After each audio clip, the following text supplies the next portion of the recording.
devices, or pagers, primarily used by members of Hezbollah, exploded simultaneously across Lebanon. Similar explosions were also reported in Syria. The following day, a second wave of explosions, smaller in scale but more lethal, was reported throughout the same areas of Lebanon. This time, the devices involved were two-way handheld radios reportedly used by Hezbollah. Devices exploded in homes, cars, supermarkets, and streets. Lebanon's Ministry of Public Health stated that 37 people were killed, including 2 children, and more than 3,400 people were injured in the successive explosions. Medical professionals and hospitals are working around the clock to help the wounded.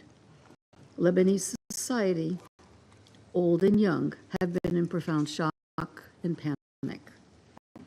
The Lebanese government has strongly denounced the attack, which it attributed to Israel. Caretaker Prime Minister Mikati said, and I quote, "It represented a serious violation of Lebanese sovereignty and a crime," end quote. In a speech on 19 September, Hezbollah Secretary General Hassan Nasrallah said in response to the attacks that Israel exceeded all limits, laws, and red lines.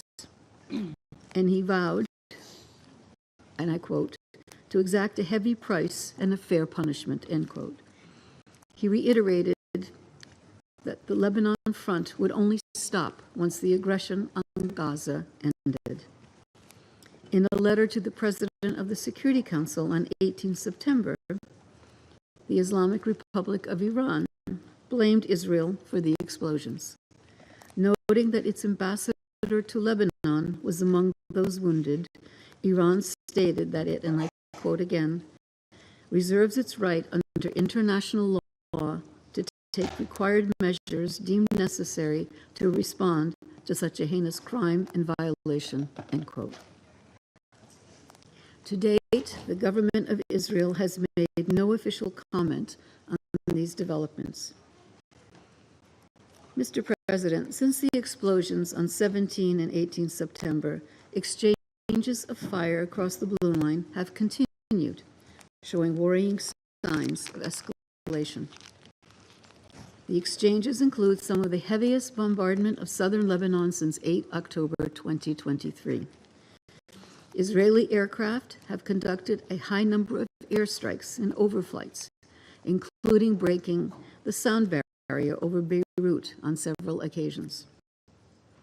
In addition, we are receiving initial reports about an Israeli airstrike in the southern suburbs of Beirut hours ago, which Israel said targeted and killed a number of senior Hezbollah leaders. The Lebanese Health Ministry said at least 12 people were killed and over 60 injured in the strike. Meanwhile, heavy barrages of rocket, drone, artillery, and anti-tank missile fire from Lebanon have killed 2 IDF soldiers and wounded 10 Israelis. UNIFIL is monitoring the situation closely. On 16 September, Israel's Minister of Defense, Yoav Gallant, suggested that the center of gravity was moving north, including the transfer of military forces. Speaking of the onset of a, quote, new phase of war, end quote, he suggested the only way left to ensure the return of Israel's northern communities to their homes was through military action. Reports from Israeli media indicate that Israel Defense Forces 98th Division was transferred from Gaza to the Northern Command, adding to concerns about the risk of further escalation on the horizon. From Lebanon, UN Special Coordinator Hennes Plasschaert has been in constant contact with all concerned actors, including caretaker Prime Minister Mikati, Foreign Minister Mr. Bou Habib, Speaker of Parliament Nabi Berri, and their offices and other authorities. In her meetings, she's continued to push for a diplomatic solution and warned against further escalation. She continues to underscore that military advances would not restore stability or enable displaced civilians on both sides of the Blue Line to return home safely. She will travel to Israel early next week for consultations with relevant counterparts. Mr. President, in the current fragile regional context, the devastating war in Gaza continues. Nearly a year after the horrific atrocities committed by Hamas on 7 October, Israeli military operations, including bombardment from the air and land, and armed exchanges with Hamas and other militants, continue across the Strip. The number of fatalities tragically keeps increasing. More than 41,000 Palestinians have been killed, according to the Gaza Ministry of Health, many of them children. At the same time, the indiscriminate launching of rockets by Hamas and other armed groups toward population centers in Israel also continues. I once again echo the words of the Secretary General. We need an immediate ceasefire, the immediate and unconditional release of all remaining hostages, and a massive scale-up of humanitarian aid to Gaza. The risk to security and stability, not only in Lebanon, but also in the region, could not be clearer or graver. The Secretary General has already expressed his deep alarm over these events. I echo his sentiments and strongly urge all actors to exercise maximum restraint to avert any further escalation.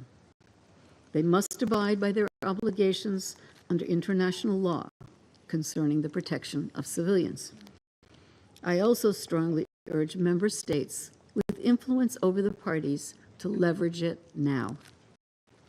As we approach a full year of near-daily exchanges of fire across the Blue Line and bloodshed in Gaza, too many lives have been lost, too many people have been displaced, and too many livelihoods have been destroyed. But if things continue as they are, we risk seeing a conflagration that could dwarf even the devastation and suffering witnessed so far. It's not too late to avoid such folly. There is still room for diplomacy, which must be used without delay. The Secretary General continues to urgently call on the parties to recommit to the full implementation of Security Council Resolution 1701 and immediately return to a cessation of hostilities. Thank you, Mr. President. I thank Ms. De Carlo for her briefing. I now give the floor to Mr. Volker Türk. Thank you, Mr. President, Excellencies. I'm appalled by the breadth and impact of the attacks on 17 and 18 September in Lebanon on civilians, where the explosion of pagers, two-way radios, and other electronic devices have reportedly killed at least 37 people, including 2 children, and injured more than 3,400 people in Lebanon alone, leaving many with permanent disabilities and healthcare facilities struggling to cope with the magnitude of the impact on people.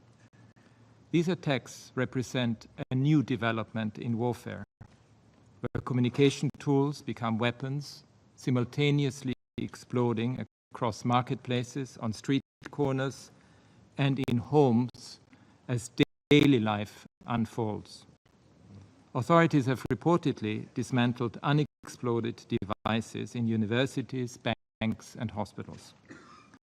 This has unleashed widespread fear, panic, and horror among people in Lebanon, already suffering an increasingly volatile situation since October 2023 and crumbling under a severe and long-standing economic crisis.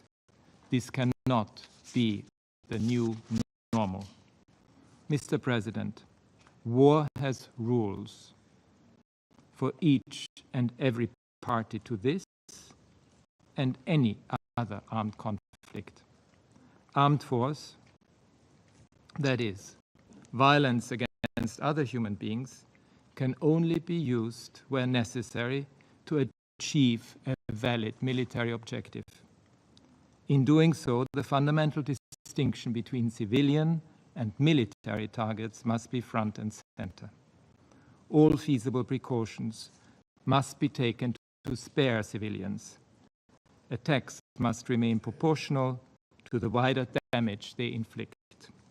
Persons not exercising a continuous combat function in an armed group can only be targeted when taking a direct part in hostilities.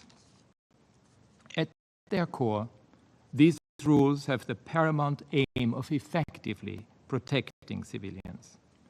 International human rights law exists to protect the equality and dignity of every human being, even in times of war. Law exists to defend values central to our societies and to our world. Simultaneous targeting of thousands of individuals, whether civilians or members of armed groups, without knowledge as to who was in possession of the targeted devices, their location, and their surroundings at the time of the attack, violates international human rights law and, as applicable, international humanitarian law. It is difficult to conceive how, in these circumstances, such attacks could possibly conform with the key principles of distinction, proportionality, and precautions in attack under international humanitarian law. If the attacker is unable to assess the compliance of the attack with binding rules of international law, notably the likely impact on civilians, then the attack should not be carried out.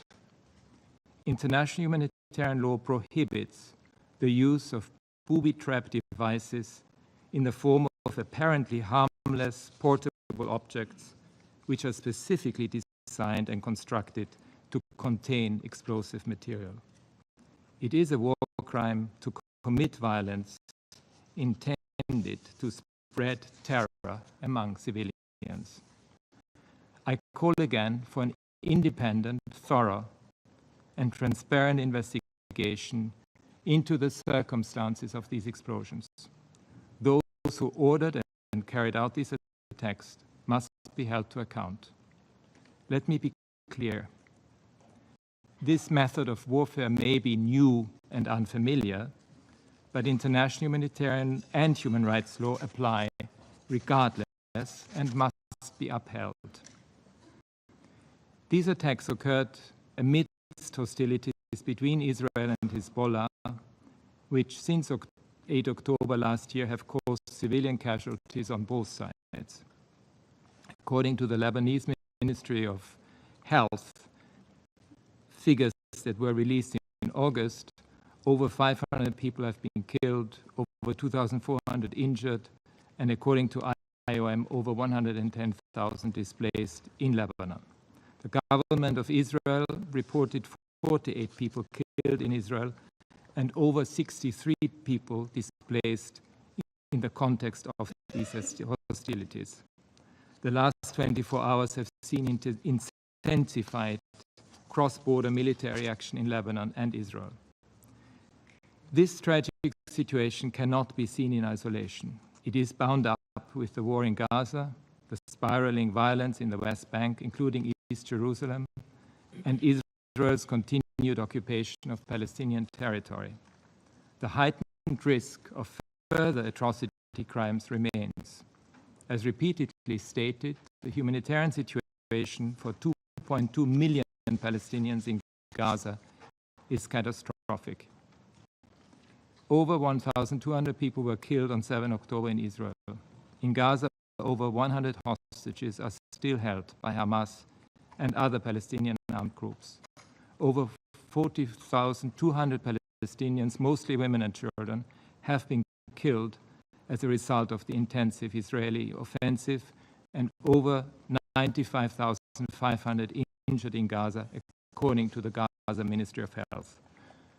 I'm outraged by this inconceivable toll of human suffering.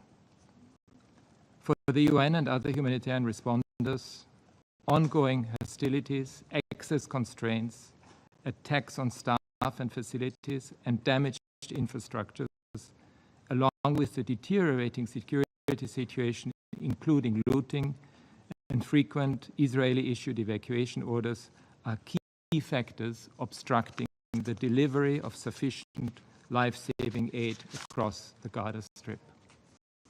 Ending the war in Gaza and averting a full-blown regional conflict is an absolute and urgent priority.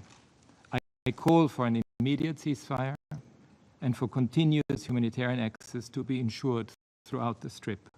I urge the immediate and unconditional release of all hostages held in Gaza. The arbitrary detention by Israel of thousands of Palestinians must end.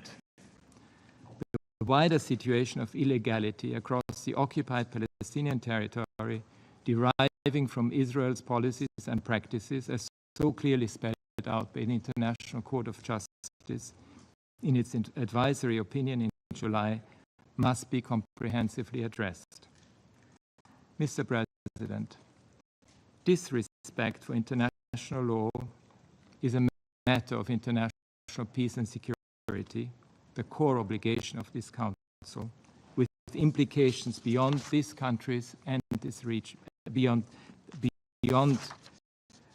these countries and this region.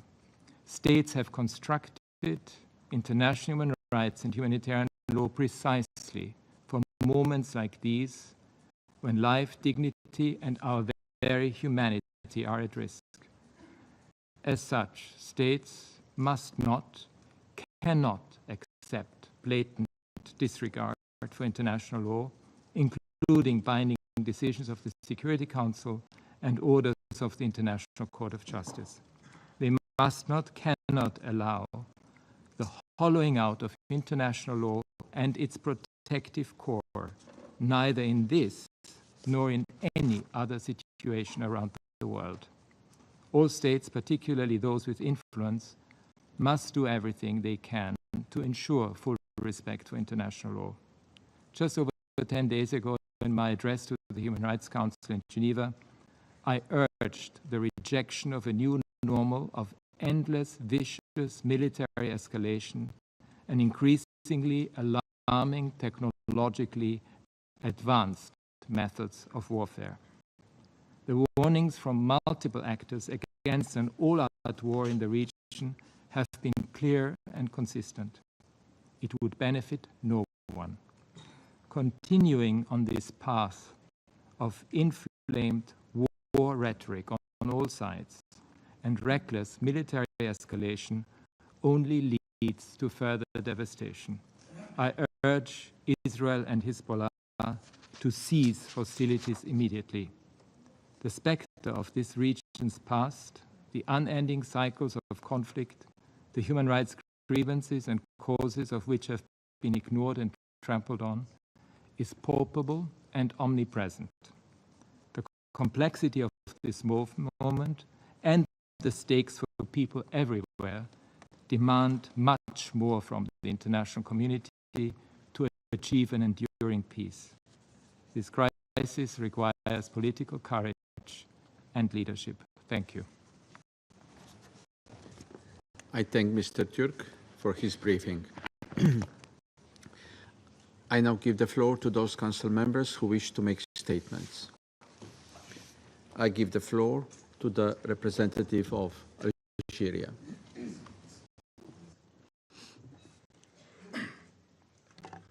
Mr. President, I thank Mrs. Di Carlo and Mr. Turk for their briefing. And I acknowledge and welcome the presence of His Excellency Minister Abdullah Abu Habib among us in this meeting. My country has called for this urgent meeting in light of the alarming escalation in Lebanon on September 17 and 18. These tragic events have resulted in dozens of deaths and thousands of injuries following the remote detonation of small communication devices across the country. The perpetrator is well known. We strongly condemn this Israeli attack. Such actions represent a blatant violation of Lebanon's sovereignty, of the UN Charter, of the international law, and of Resolution 1701 and 2749. Algeria stands in full solidarity with Lebanon during these difficult times, and we extend our deepest condolences to the government and to the resilient people of Lebanon. And we commend the Lebanese authorities for their measured and responsible handling of this grave crisis, preventing further escalation. Mr. President, these acts of aggression amount to war crimes. The deliberate and discriminate nature of these Israeli strikes has caused terror among civilians, with densely populated areas being targeted.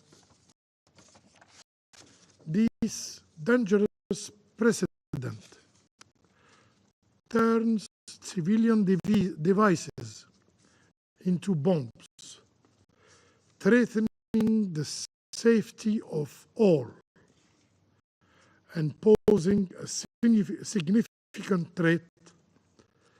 This precedent opens a dangerous Pandora box.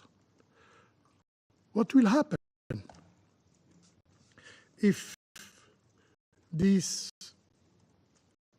such unfamiliar tactics are replicated by terrorist groups, while the international community calls for de-escalation?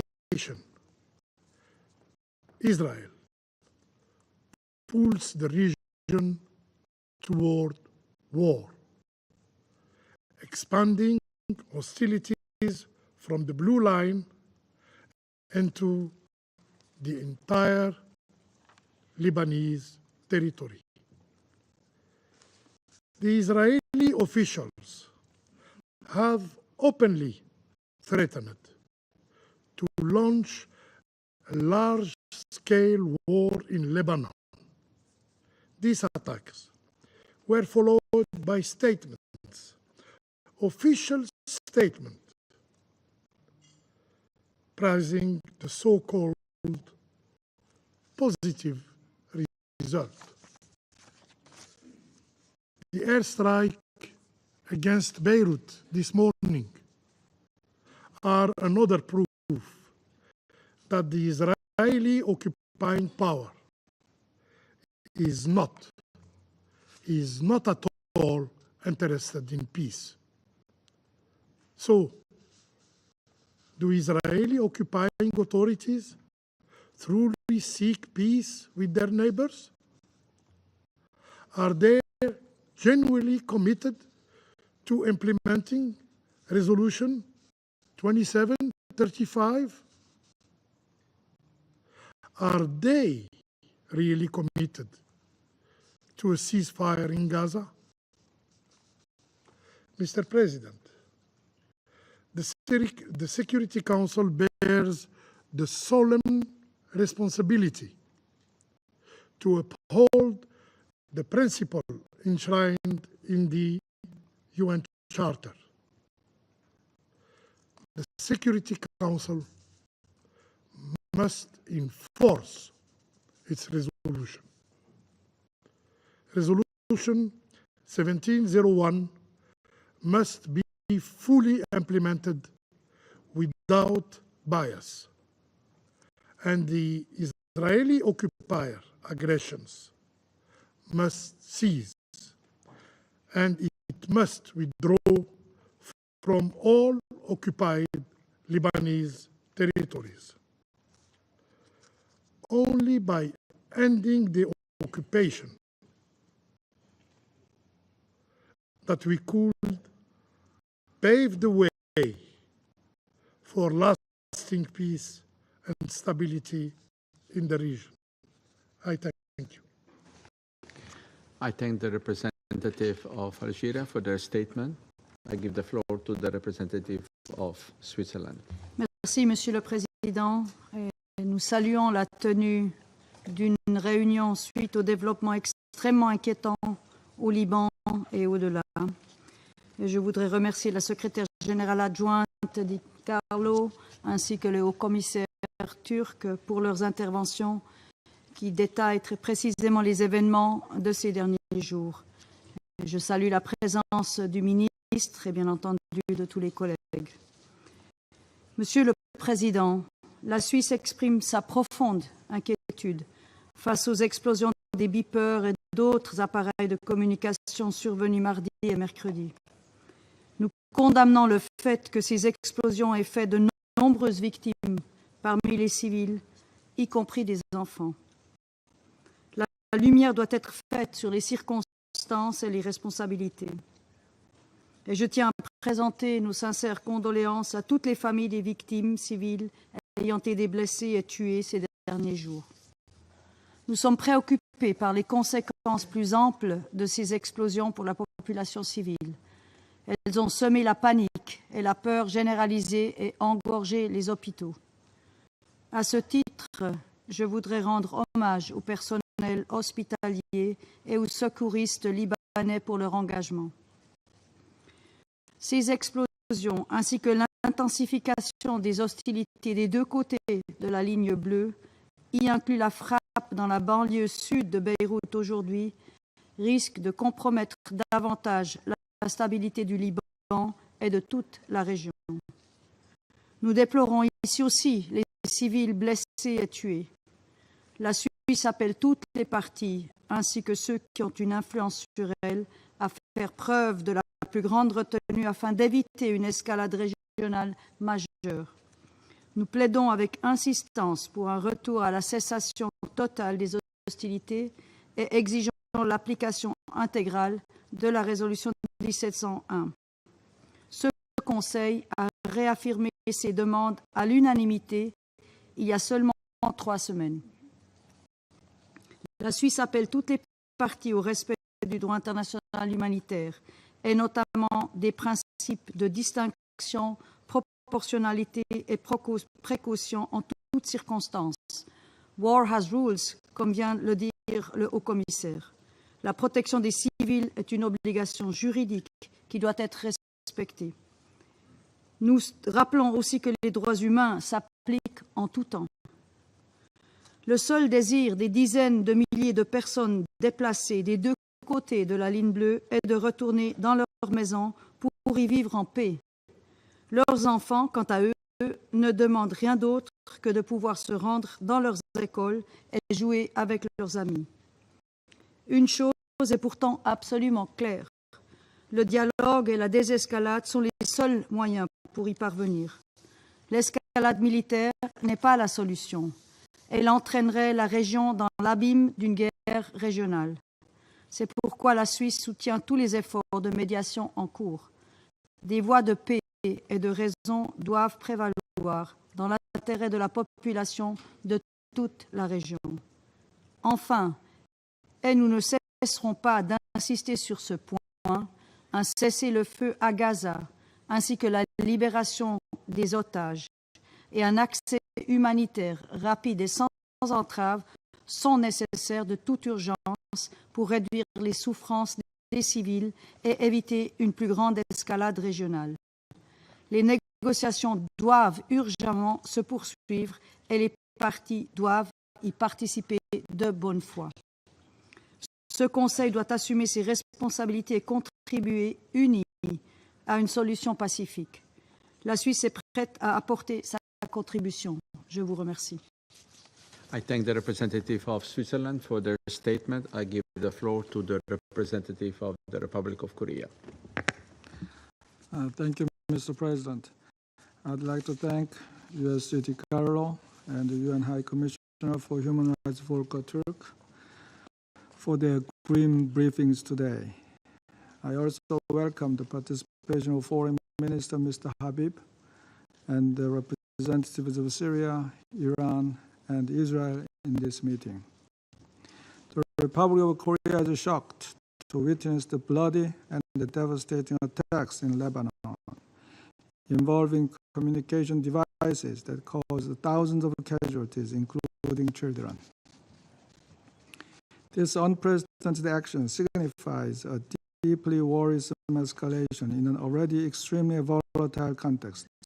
I would like to make the following points in this regard. First, we stress that under no circumstances can violations of international humanitarian law be tolerated. These indiscriminate attacks remotely targeted and seriously injured thousands of individuals without specific knowledge of who possessed the devices, their exact locations, or their surroundings at the time of the attack, at grocery stores, hospitals, and funerals. Such attacks raise serious concerns about whether the core principles of IHL, distinction, proportionality, and precaution, were upheld during these operations. Reports also indicate that the exploded devices, predominantly pagers and walkie-talkies, were harmless portable products, which are prohibited from being used as booby traps. Under Article 7, Paragraph 2 of the amended Protocol 2 of the Convention on Certain Conventional Weapons. This further calls into question the legality of the operations, as highlighted by High Commissioner Turk in his briefing. We call on all stakeholders to immediately cease all violations of international humanitarian law. Second, the international community must come together in urgent and serious discussions to address the emerging risks posed by the unprecedented form of warfare witnessed this week.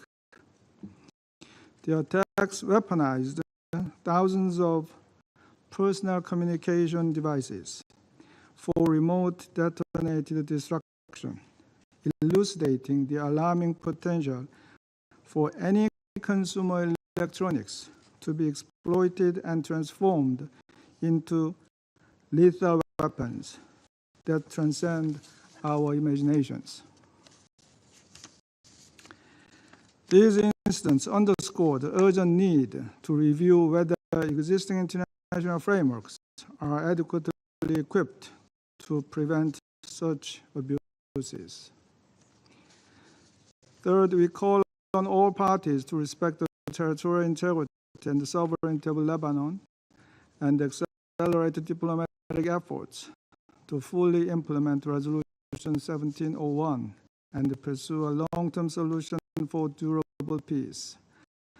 While the situation is undoubtedly hazardous, this resolution remains a cornerstone of regional stability and is essential for preventing further deterioration.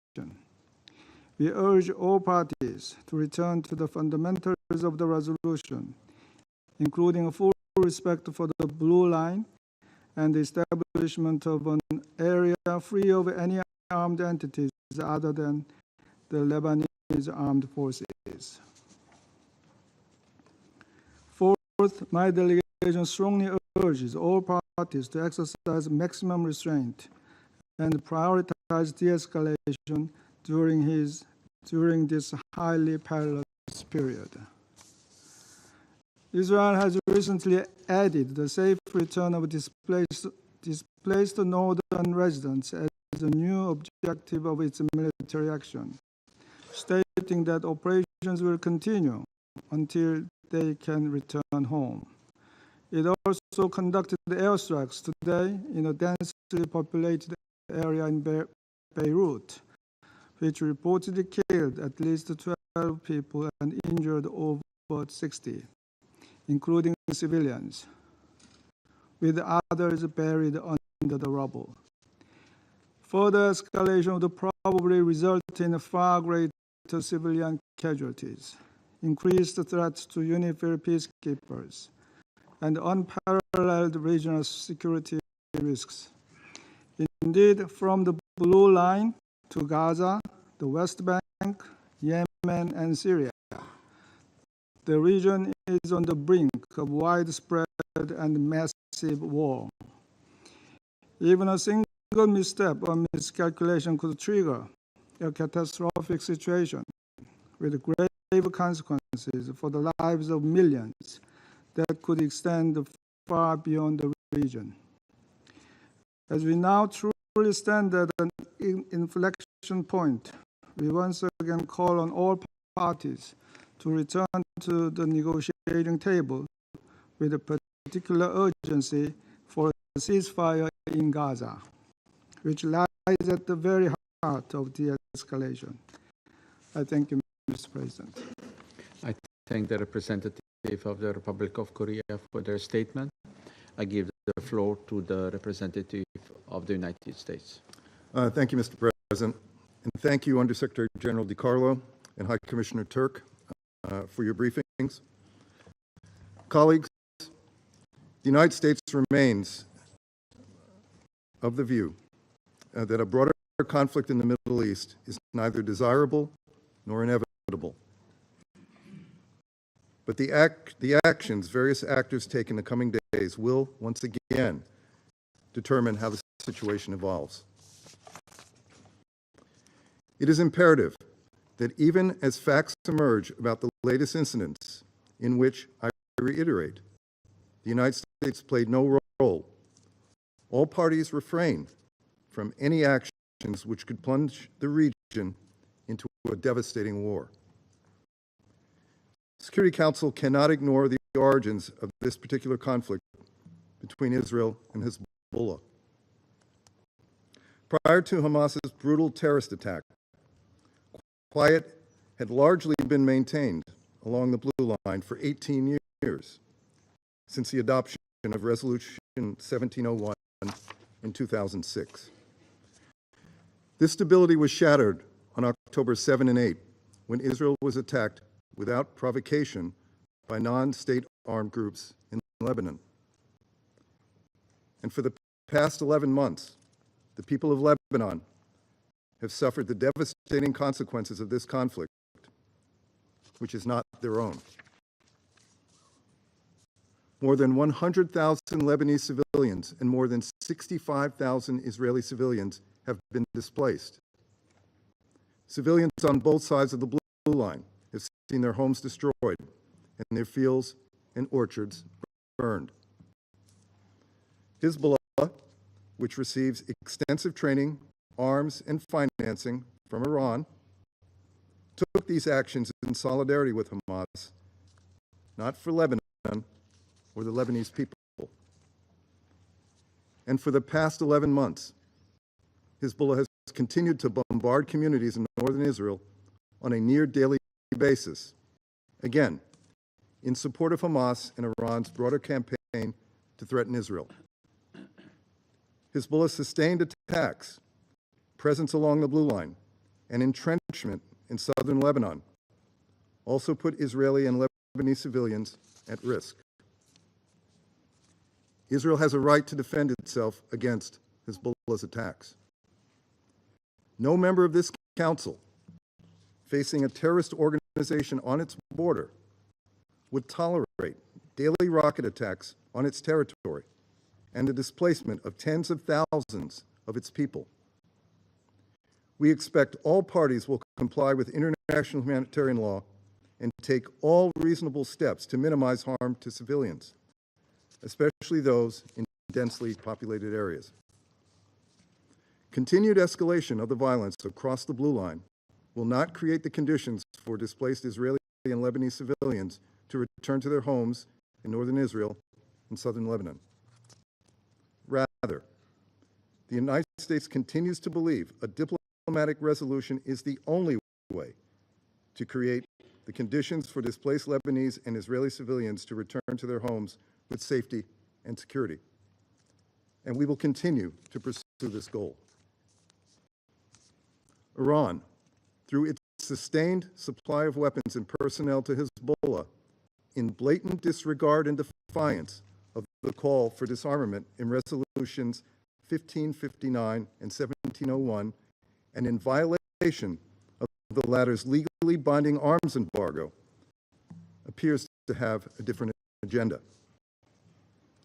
Over many years, the United States has committed substantial resources to humanitarian efforts in Lebanon and supported independent institutions such as the Lebanese Armed Forces and Internal Security Forces.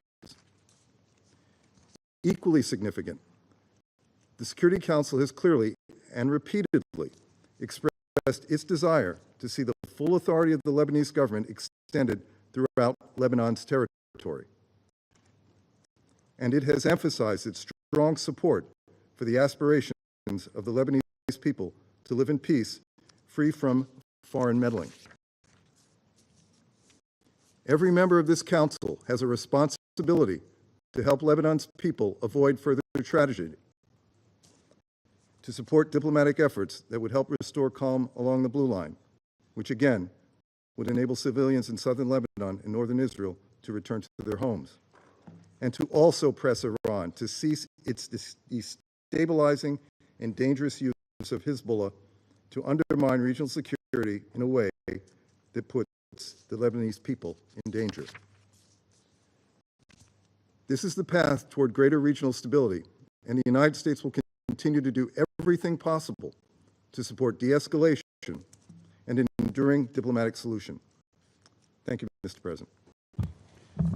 I thank the representative of the United States for their statement. I give the floor to the representative of China. 主席，我感谢阿尔及利亚要求召开此次会议，欢迎黎巴嫩外长哈比卜参加会议。我认真听取了迪卡洛副秘书长和图尔克人权高专的通报。中方对黎巴嫩境内数千台巡呼机、对讲机等通讯设备被远程操控，同时发生爆炸，造成数千民众伤亡，深感震惊，深表关切。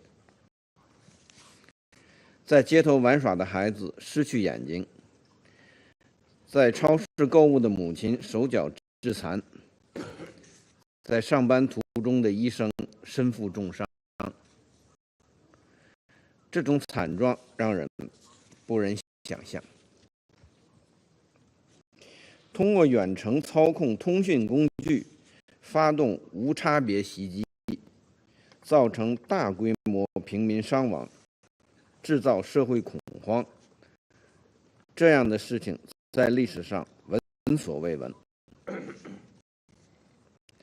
这种行为无疑是对一国主权和安全的严重侵犯，是对国际法，特别是国际人道法的公然违反，是对生命的漠视和践踏。袭击手段之残忍，性质之恶劣，令人发指，必须予以最强烈的谴责。截止目前，尚无人宣布对此次袭击负责，但各方对肇事者已做出了基本一致的判断。我们呼吁对事件进行全面及时的调查，追究策划者和实施者的责任。当前，中东地区局势岌岌可危，以色列在加沙的军事行动仍在持续，已夺去4万多巴勒斯坦民众的生命。以色列同时还在不断加剧黎以边境地区的紧张局势。我们注意到有关分析指出，此次远程操控袭击预示着大规模军事行动的开始。我们也注意到真主党领导人的最新表态，我们对黎以局势可能进一步升级深表担忧，呼吁所有各方保持最大限度的克制，特别呼吁以色列放下使用武力的执念，立即停止在加沙的军事行动，立即停止侵犯黎巴嫩主权和安全的行为，立即停止可能将地区拖入新的浩劫的冒险行径。我们强烈敦促对以色列有影响的国家拿出实际行动，制止以色列在错误的道路上越走越远。我们支持安理会采取一切必要行动，为缓和黎以局势、维护中东地区和平稳定做出最大努力。谢谢主席。I thank the representative of China for the statement, and I give the floor to the representative of the United Kingdom. Thank you, President. I thank USG De Carlo and High Commissioner Turk for their briefing today. This past year has seen continuous and devastating violence across the region. Civilians have suffered on a dreadful scale on both sides of the Blue Line. The explosions in Lebanon this week and Israel's strike in southern Beirut today are the latest in a deadly cycle of violence, and we are deeply concerned by civilian casualties resulting from those incidents. That children were among them is particularly distressing. Our condolences go to the families of the civilians killed. My Foreign Secretary made our view clear last night. We need an immediate ceasefire on both sides. We are working in lockstep with our allies to de-escalate tensions and end this destructive cycle. We want to see the implementation of a political plan based on UN Security Council Resolution 1701, which allows both Israeli and Lebanese civilians to return to their homes and live in peace and security.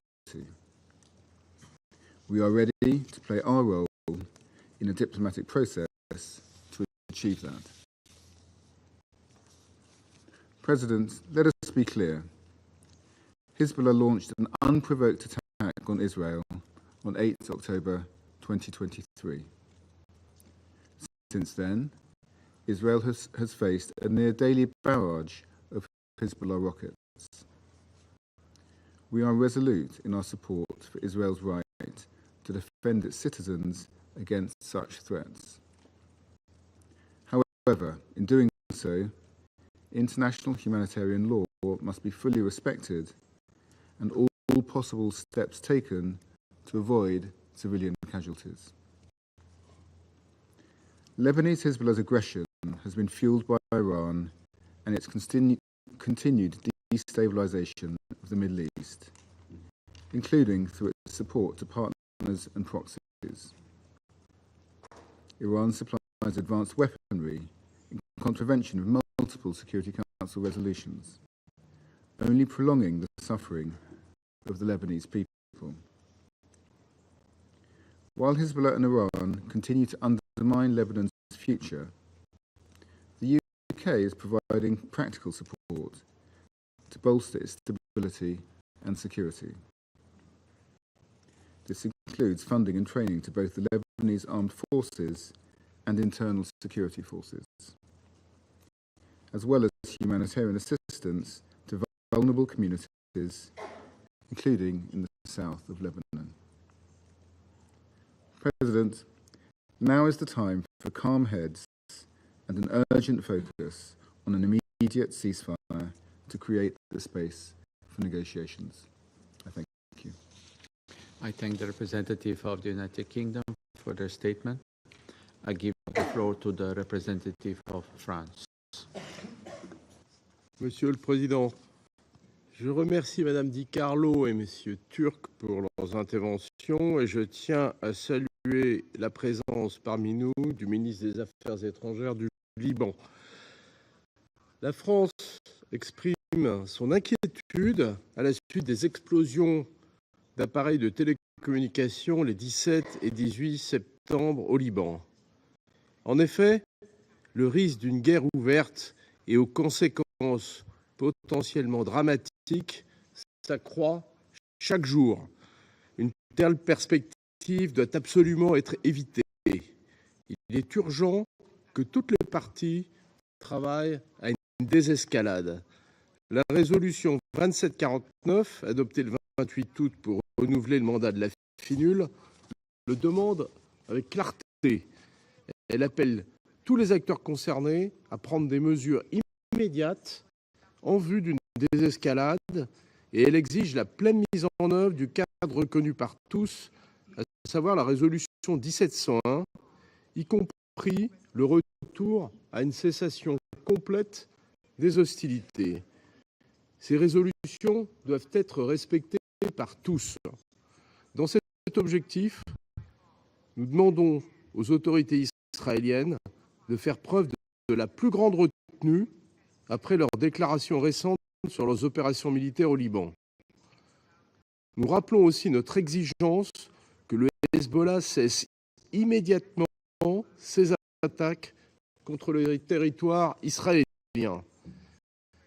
Il est enfin indispensable que toutes les parties s'acquittent des obligations que leur impose le droit international humanitaire, notamment en matière de protection des civils.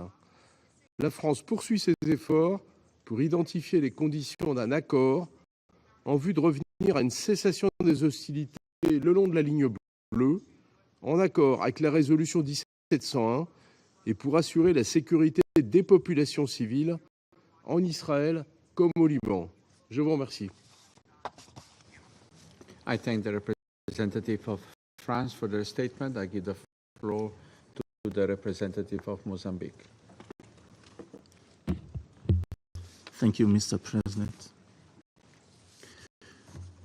I wish to thank the Slovenia presidency for convening this urgent meeting requested by Algeria.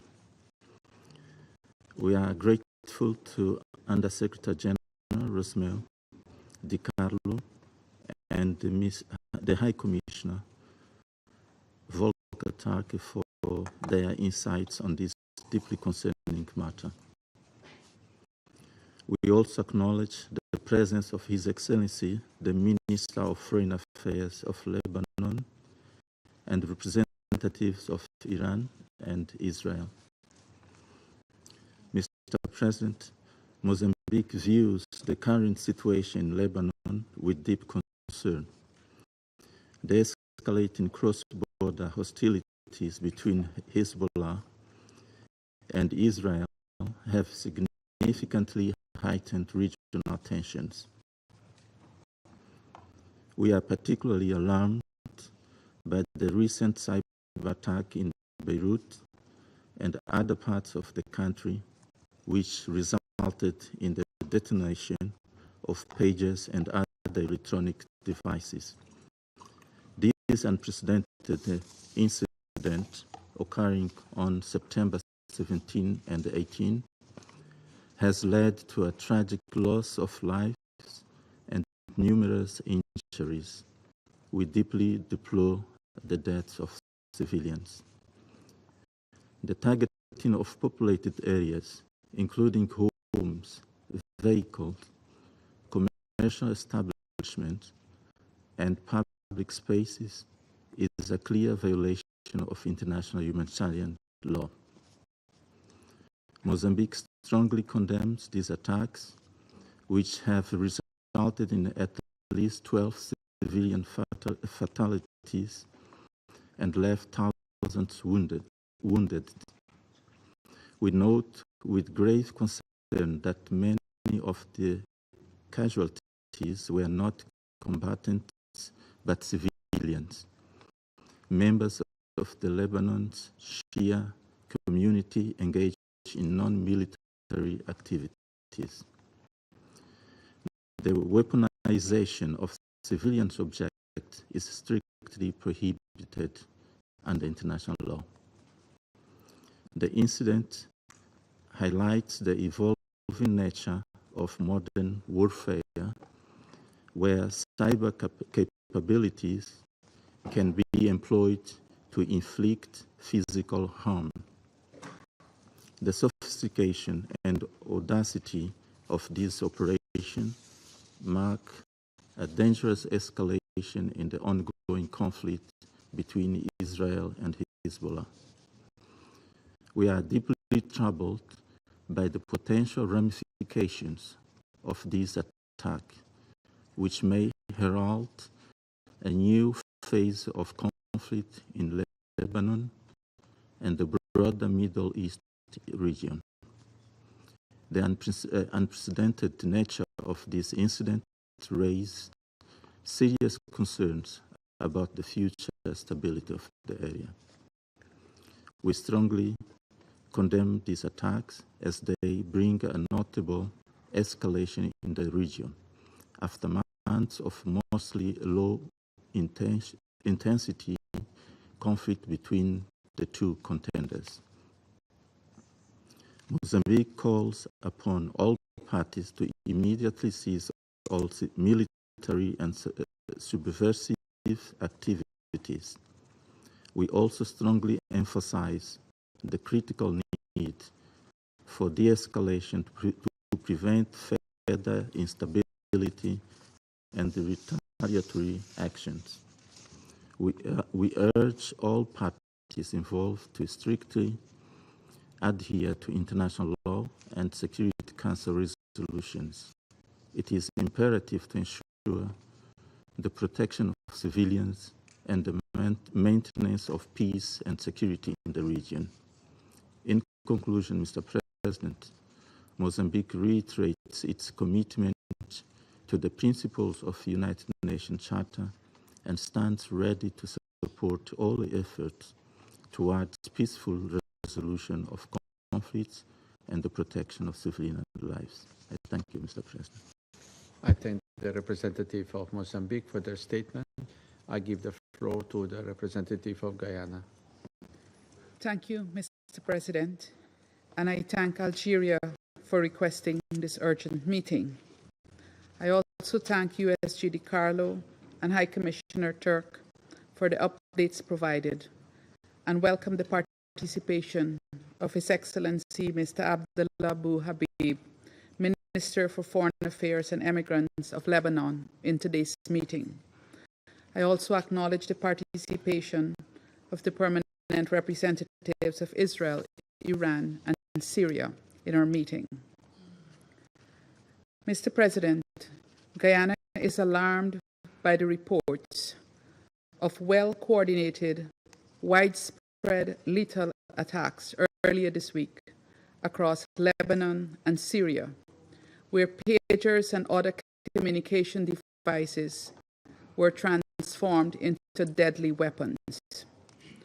These attacks were apparently aimed at specific targets, but ultimately were indiscriminate in their effect, as many of the detonations occurred in crowded areas. The result, according to the Minister of Health of Lebanon, is that 37 persons have died, including 2 children, and more than 3,000 injured. We are also deeply concerned about the strike carried out this morning by Israel in a densely populated area in Beirut, which also resulted in the deaths of at least 14 persons and injury to more than 50. Any attack causing harm to civilians must be thoroughly investigated to establish the circumstances, attribute responsibility for the harm caused, and hold to account the perpetrators. The ongoing and intensifying attacks on Lebanon's sovereignty and territorial integrity will only serve to escalate the already tense situation in Lebanon and further heighten the risk of widening the violence in the Middle East region. Mr. President, the situation in the Middle East has become untenable. Too many parties are poised for war. We have heard on many occasions of the diplomatic efforts underway and the need for the Council to support these efforts. We commend those efforts and believe they are operating in good faith. However, given the time that has elapsed since Resolution 2735, without a deal for a ceasefire in Gaza, and the increasing horrific events that continue to occur, we do not believe that all parties in this conflict are operating in good faith. The plain and simple truth is that there is a common thread running across the region in the chaos and destruction that has upended the lives of civilians. There is one party that has chosen over and over again to take escalatory action at every opportunity, to abandon diplomatic negotiations while breaching the rule of international law and humanitarian law.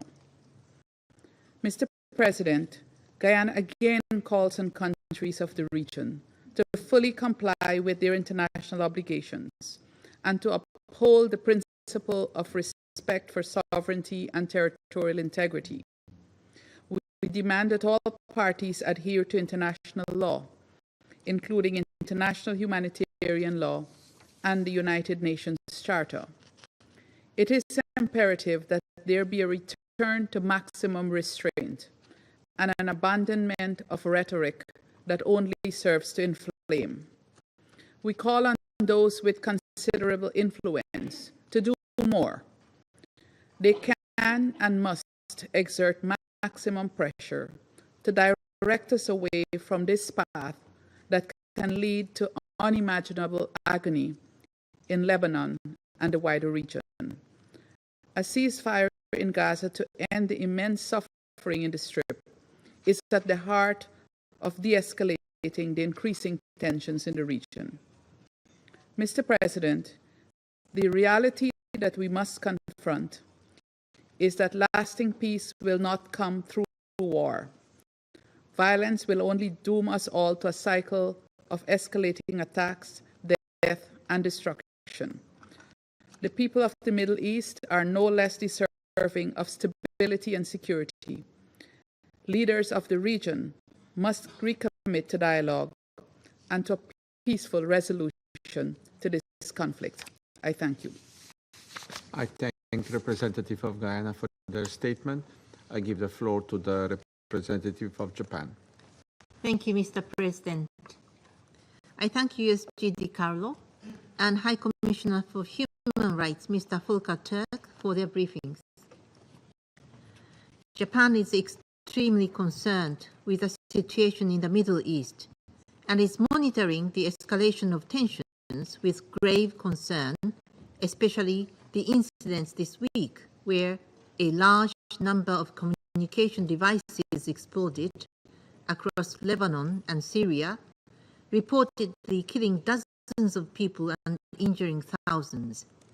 We are concerned that children were among the victims, including those reportedly killed. Mr. President, Japan urges all concerned actors to refrain from any further action or retaliation to avoid a further catastrophe in the region. The ongoing Gaza conflict has already inflamed regional tensions. No one desires another full-scale conflict between Israel and Hezbollah, and civilians always pay the highest price if such a situation arises. All parties must once again recall their commitment to the full implementation of Security Council Resolution 1701 and return to a cessation of hostilities.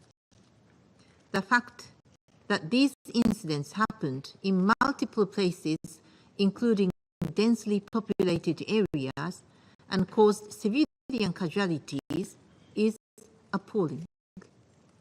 Civilians must be protected at all times in accordance with international law. We call for an urgent, thorough, and transparent investigations into the blasts. The exchange of fire across the Blue Line has expanded dramatically since October last year. In relation to this, Japan reiterates its strong support for an immediate ceasefire in Gaza and the release of the hostages based on the outlines of Security Council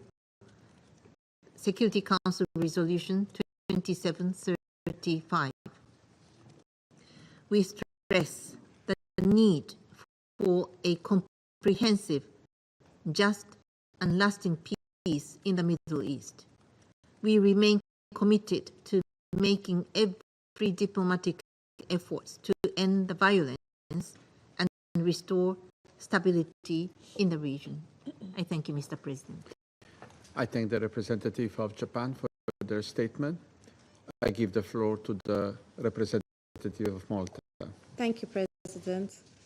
And I thank Mr. Carlo and Mr. Tok for their briefings and welcome the presence of His Excellency, the Foreign Minister of Lebanon, and acknowledge the participation of the permanent representatives of Syria, Iran, and Israel.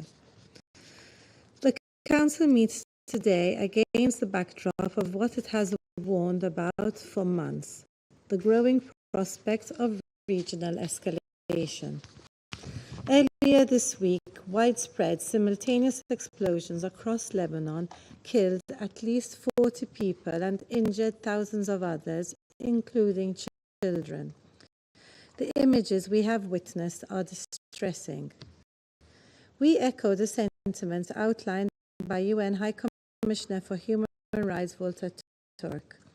The simultaneous targeting of thousands of individuals, whether civilians or members of armed groups, without knowledge as to who was in possession of the targeted devices, their location, and their surroundings, violates international human rights law and, to the extent applicable, international humanitarian law.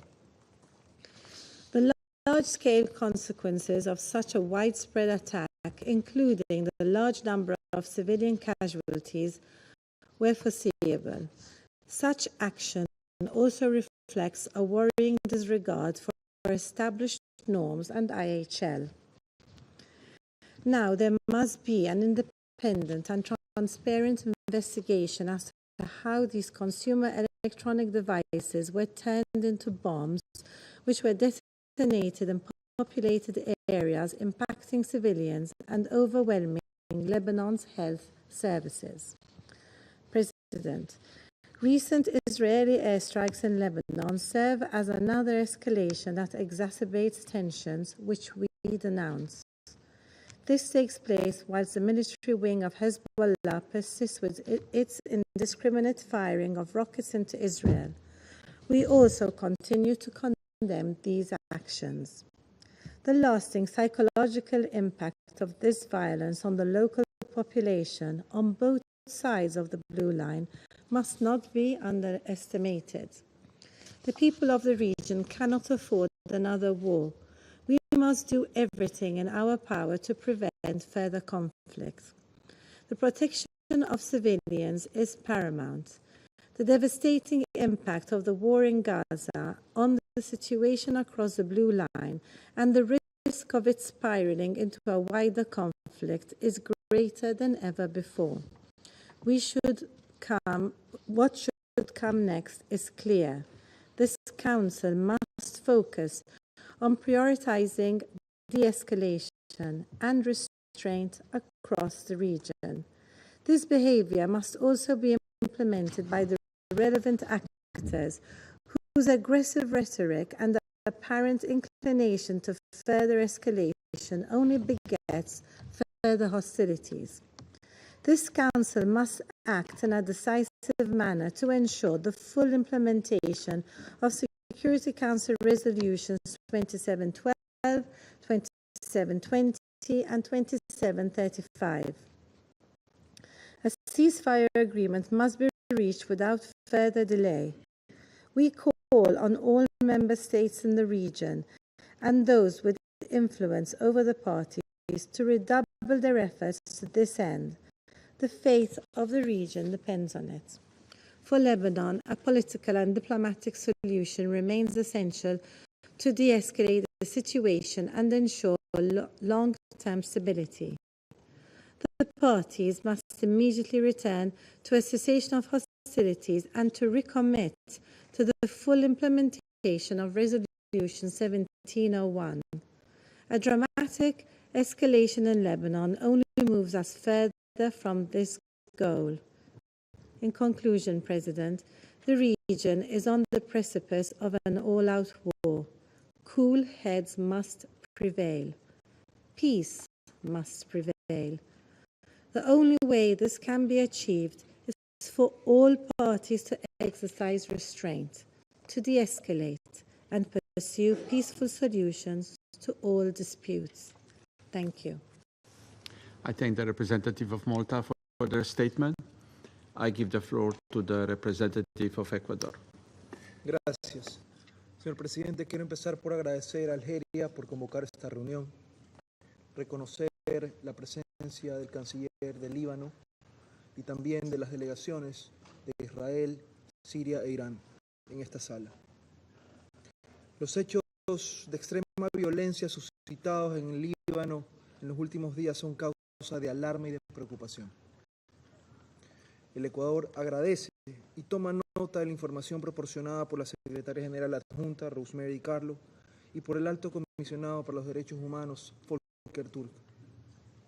La explosión de aparatos de comunicación en Líbano ha ocasionado decenas de muertes y centenas de heridos, y ha sumido a la población civil en el miedo. El derecho internacional humanitario debe ser respetado por todas las partes. La protección de los civiles es una responsabilidad inexorable de la comunidad internacional. En esta línea son condenables los bombardeos y el lanzamiento de misiles y drones armados, así como el uso indiscriminado de explosivos plantados en aparatos de comunicación en áreas pobladas. Estos actos son una violación flagrante del derecho internacional humanitario y del derecho internacional de los derechos humanos, que debe ser objeto de una investigación independiente para determinar las responsabilidades. Es pertinente la mención a la resolución 1701, examinada en otro ítem de agenda, pues culmina el cese definitivo de hostilidades en el sector de la línea azul. Ecuador hace eco del llamado al secretario general para que las partes observen máxima contención para evitar una escalada de las tensiones en la región. La espiral de violencia desencadenada podría tener consecuencias impredecibles, cuya afectación recaerá, como siempre, principalmente en la población civil. Muchas gracias. I thank the representative of Ecuador for their statement. I give the floor to the representative of Russian Federation. Господин председатель, мы поддерживаем инициативу Алжира по созыву сегодняшнего заседания в связи с очередным опаснейшим витком эскалации в регионе Ближнего Востока. Мы внимательно изучили озабоченности Ливана и Ирана, изложенные в распространенных накануне письмах. С тревогой выслушали доклады заместителя генерального секретаря ООН Розмари Ди Карло и Фолькера Тюрка о ситуации в Ливане. Приветствуем участие в нынешнем сегодняшнем заседании министра иностранных дел Ливана. Господин председатель, к сожалению, разрушительные обстрелы, авиаудары и жестокие наземные зачистки вот уже почти год как стали печальной обыденностью для Ближнего Востока.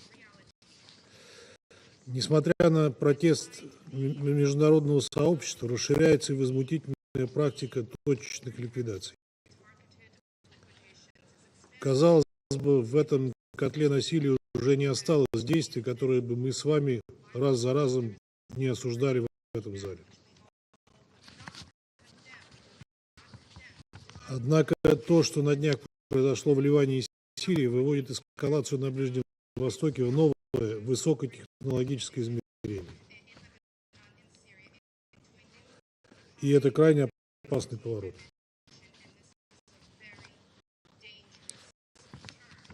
В результате чудовищной провокации серии детонаций беспроводных устройств связи за последние дни погибли 37 человек, в том числе 2 детей, более 4000 человек получили ранения.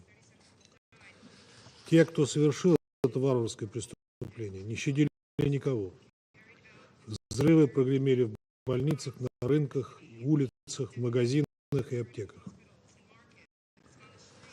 Известно, что это была скоординированная дистанционно управляемая операция, ответственность за которую формально никто на себя не взял.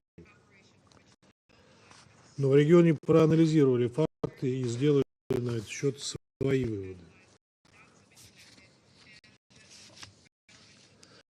Расцениваем случившееся как террористический акт, создающий угрозу региональному миру и безопасности с непредсказуемыми последствиями для всего Ближнего Востока. Решительно осуждаем эту беспрецедентную атаку на дружественный Ливан и его граждан, которая представляет собой грубое нарушение его суверенитета и является серьезным вызовом международному праву. Выражаем искренние соболезнования семьям погибших и желаем скорейшего выздоровления пострадавших. Те, кто стоят за этим преступлением, не могут не осознавать, что подобные попытки втянуть Ливан в региональную конфронтацию накаляют и без того турбулентную атмосферу в регионе. Очевидно, что организаторы этого беспрецедентного с точки зрения злонамеренного использования бытовых устройств нападения целенаправленно добивались разжигания масштабной вооруженной конфронтации, стремясь спровоцировать новую большую ближневосточную войну. Это уже не первая такая попытка. Она продолжает череду политических нападений и убийств в Ливане, Сирии и Иране, за часть из которых власти Западного Иерусалима взяли на себя ответственность. В этом ряду и самая масштабная за последний год бомбардировка Израилем юга Ливана, продолжавшаяся более 2 часов подряд, после которой был нанесен очередной удар по южной части Бейрута, в результате которого, по данным Минздрава Ливана, погибли 8 человек, и еще 59 получили ранения. Весь мир облетели кадры, на которых запечатлены ужасные масштабы разрушения от израильского авиаудара. Решительно осуждаем подобные действия Западного Иерусалима и призываем все стороны к максимальной сдержанности, немедленному прекращению огня и полному выполнению резолюции Совета Безопасности 1701. Большая война на Ближнем Востоке ни в чьих интересах. Примечательно также, что спираль насилия явно подрывают активно рекламируемые администрацией Байдена усилия по прекращению огня в секторе Газа, а также по стабилизации обстановки на голубой линии в Ливане.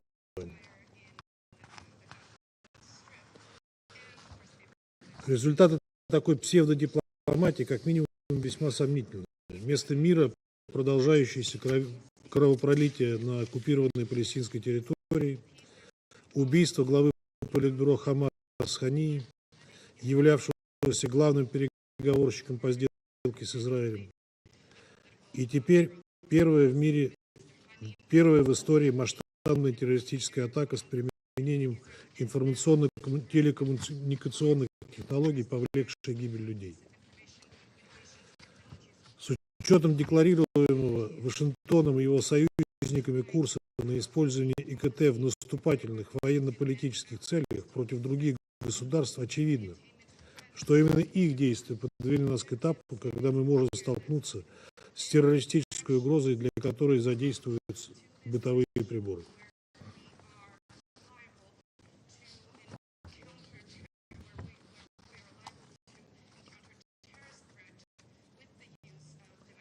С учетом того, что согласно поступающей информации речь идет об удаленном воздействии на электронику, причем из другой юрисдикции, считаем произошедшее крайне опасным прецедентом.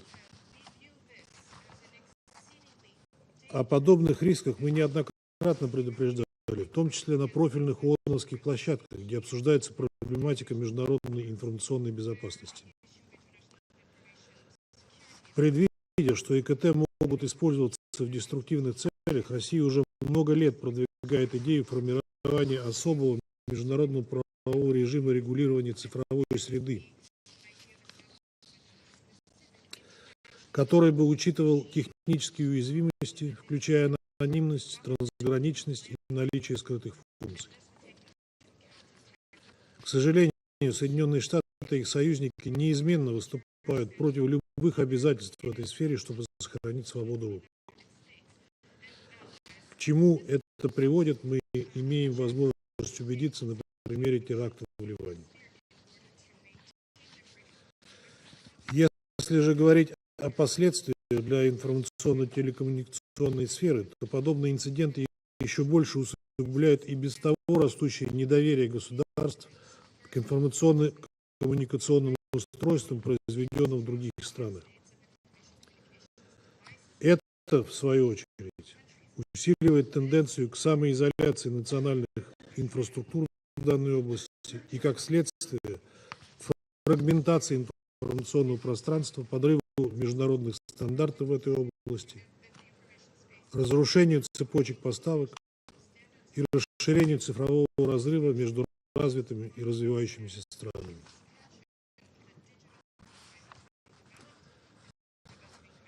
В случае с терактом в Ливане принципиальное значение имеет вопрос о происхождении использованных для взрыва электронных устройств. Необходим подробный отчет вовлеченных коммерческих структур по поводу безопасности их продукции. Хочу напомнить, что у государств в соответствии с профильными решениями Генеральной Ассамблеи есть обязательства по обеспечению целостности каналов поставки. Господин председатель, каким бы чудовищным ни являлся обсуждаемый сегодня эпизод с использованием ИКТ в террористических целях, международное сообщество не беспомощно перед лицом этой угрозы. Недавно по российской инициативе запущен глобальный межправительственный реестр контактных пунктов, который нацелен на предотвращение и урегулирование серьезных инцидентов в информационном пространстве, а также снижение напряженности в кризисных ситуациях. Этот инструмент специально разработан для того, чтобы не допускать эскалацию в цифровой сфере, которая рискует перелиться в реальный мир. Призываем все заинтересованные стороны, прежде всего Ливан, им воспользоваться. Ожидаем, что получатели возможного запроса со стороны Бейрута незамедлительно его рассмотрят и дадут ответ ливанским коллегам.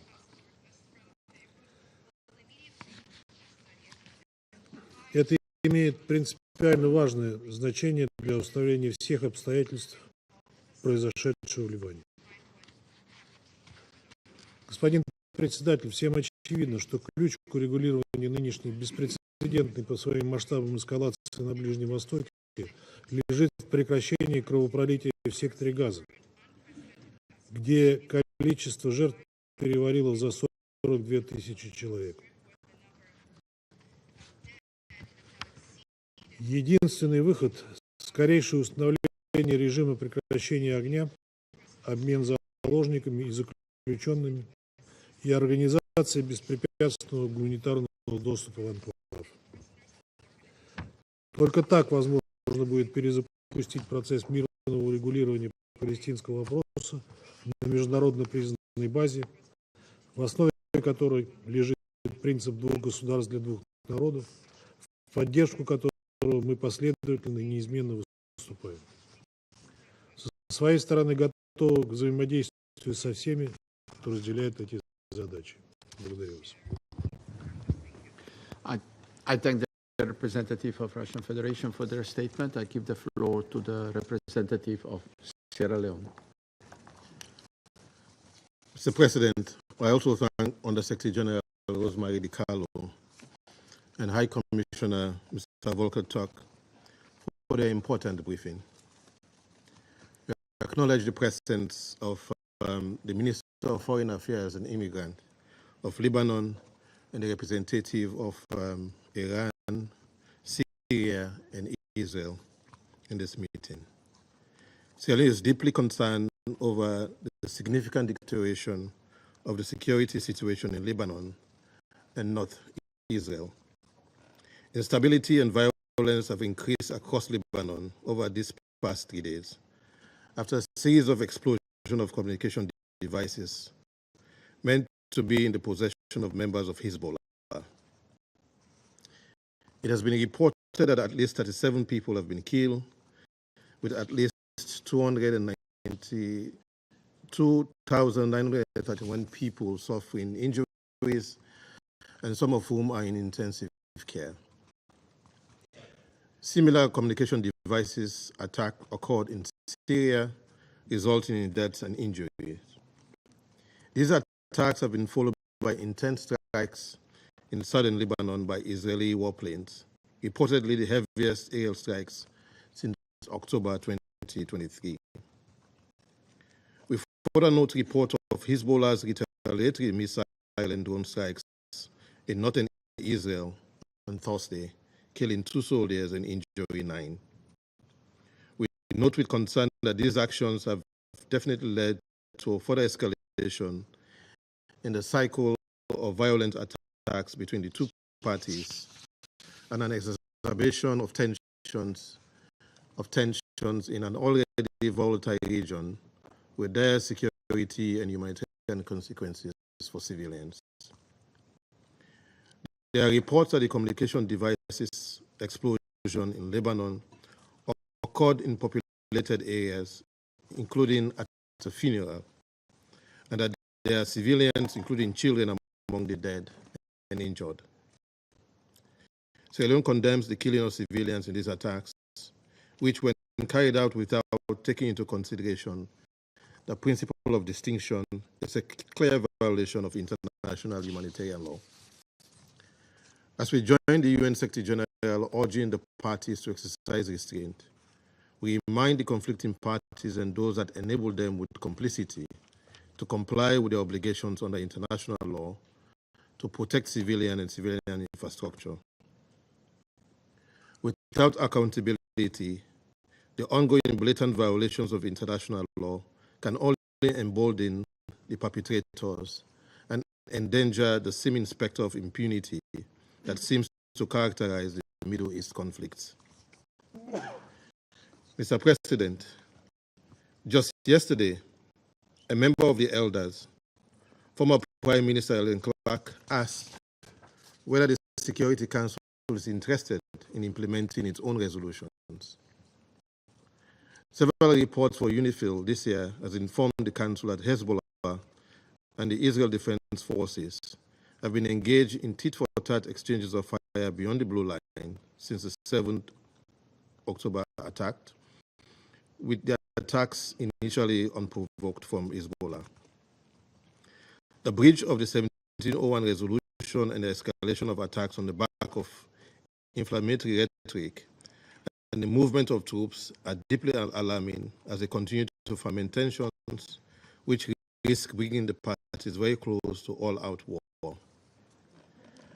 Separate from the war in Gaza, the security and safety of Israeli civilians in northern Israel must be of concern. Security Council Resolution 1701 must be respected by all, and the Council must be in a position to implement all of its resolutions. As the region grapples with the war in Gaza and the dire humanitarian crisis, we reject actions that may jeopardize the ongoing peace negotiations between Israel and Hamas and threaten regional and global peace and security. We call on countries in the region and elsewhere with influence to prevail upon both parties to desist from further attacks over the blue line and elsewhere. The impact of a full-blown conflict on the Lebanese people and economy will be completely devastating. The people of Lebanon have already gone through a lengthy and destructive war and periods of fragility, and this Council should do all it can to prevent a recurrence. As Lebanon seeks to stabilize its economy, we note efforts taken to pass the budget earlier this year, and we urge lawmakers to undertake governance and macroeconomic reforms needed to improve state authority and resource mobilization. We therefore call on the parties to use diplomatic channels, including United Nations good offices, to avoid further escalation and the risk of all-out war or wider devastating regional conflagration. In this regard, Sierra Leone commends UNIFIL for their relentless effort in maintaining channels of communications, as well as the physical intervention of peacekeepers.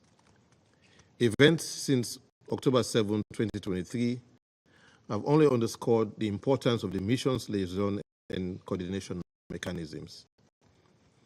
We remain concerned over the impact of missile strikes on UNIFIL positions and injury to peacekeepers. We condemn all acts that endanger the lives of peacekeepers. We urge all parties to ensure the safety and security of UN personnel and respect the inviolability of UN premises. In conclusion, Sierra Leone continues to call for de-escalation and the need for the parties to consider the regional implications of their actions and to recommit to a cessation of hostilities.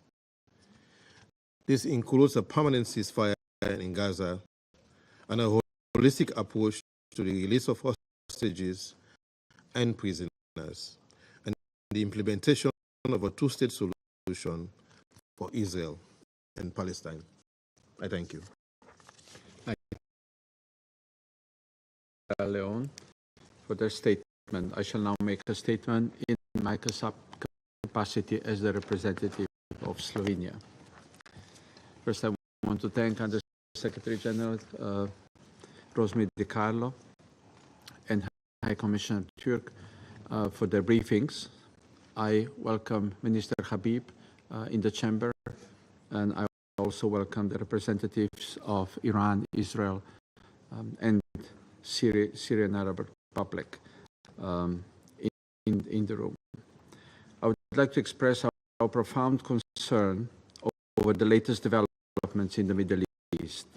Let me make 3 points. in this regard. First, we condemn the recent series of explosions across Lebanon and also in Syria. This unprecedented attack caused civilian deaths and injuries, instilling fear and further destabilizing the region. These explosions were devastatingly coordinated, leaving hundreds of people, among them children, injured or dead. It has created a climate of terror.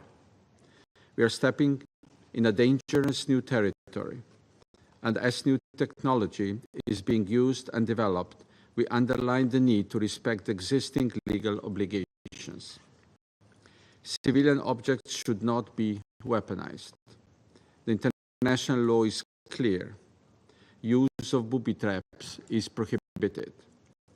As underlined by the High Commissioner for Human Rights, simultaneous targeting of thousands of individuals, whether civilians or members of armed groups, without knowledge as to who was in possession of the targeted devices, their location, and their surroundings at the time of the attack, violates international human rights law and, to the extent applicable, international humanitarian law. We call on all parties to respect international law, including international humanitarian law and human rights law. We support an independent and transparent investigation. Secondly, tensions between Lebanon and Israel, especially along the Blue Line, are alarming. This includes heavy exchanges in recent days, as well as today's strike in Beirut and the subsequent retaliation. We deplore the loss of civilian lives. We once again call for restoration of cessation of hostilities and full implementation of the Resolution 1701. We are appalled by the heavy impact on civilian infrastructure and civilians, many of whom have been displaced. It was violence that drove them from their homes in the first place. Additional violence will not bring them back. If anything, it will make their safe return an even harder task. Thirdly, we are in this situation because our resolutions have not been complied with. We call on conclusion of agreement on ceasefire and the release of hostages. We continue to call for maximum restraint by all actors in the region. The cycle of violence is increasing speed, and it risks escalating into a wider conflict. We call on all parties, both state and non-state actors, to de-escalate and refrain from any further retaliatory actions. We repeat our call on states with influence on those actors to use this influence to encourage utmost restraint and to prevent any further deterioration of the situation on the ground. This includes the troubling escalatory rhetoric of different countries and actors. Colleagues, the Security Council must be united in upholding international law and maintaining peace and security. The situation between Lebanon and Israel and the war in Gaza threaten to spark a wider conflict, especially with Israel's stated intention to expand military action beyond its northern border. We have to be clear. Such action would be an attack on a sovereign state. We must prevent this by promoting diplomatic solutions that offer long-term stability. The region cannot endure another war, and we must act before the situation spirals beyond control. For almost a year, we have been cautioning from provocations and escalations, further aggravating the situation in the Middle East. We have said it before. Any of these escalations can become a conflict with a life of its own or engulf the whole region in a complex war. It is for this reason we believe diplomacy must be the only path forward. And Slovenia therefore particularly welcomes the Lebanese Foreign Minister's participation at this meeting today. Thank you. I resume my functions as President of the Council. I now give the floor to His Excellency, Mr. Abdallah Habib, Minister of Foreign Affairs and Immigrants of Lebanon.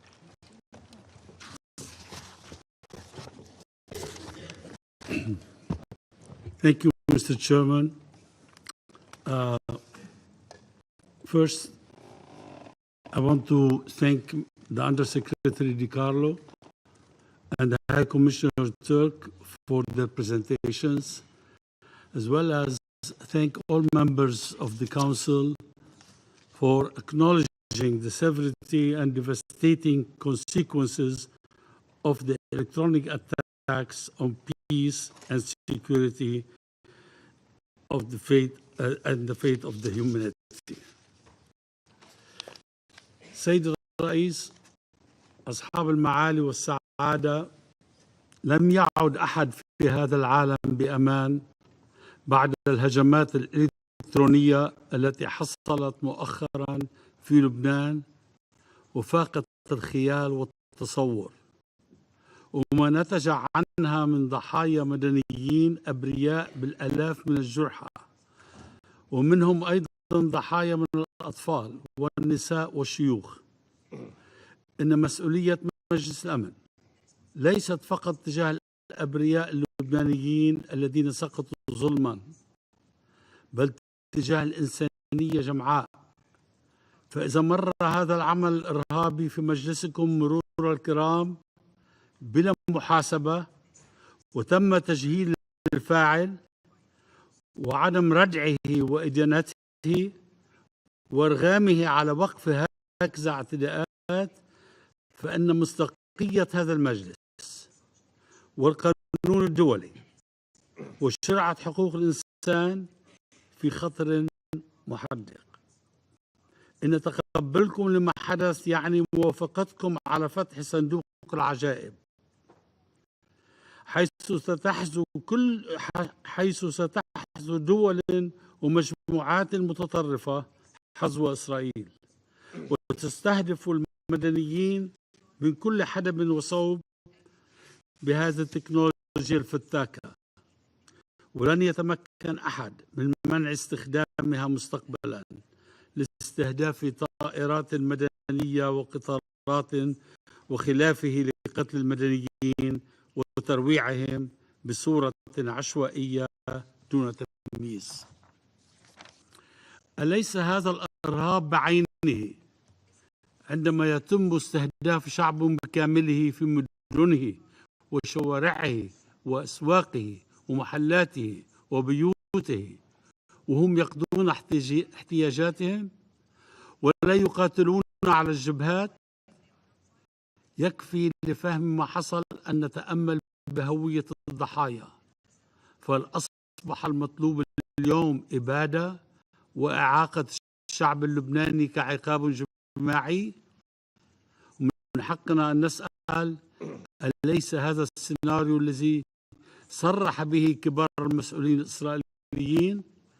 انظروا إلى بشاعة ما حصل في هذه الصور.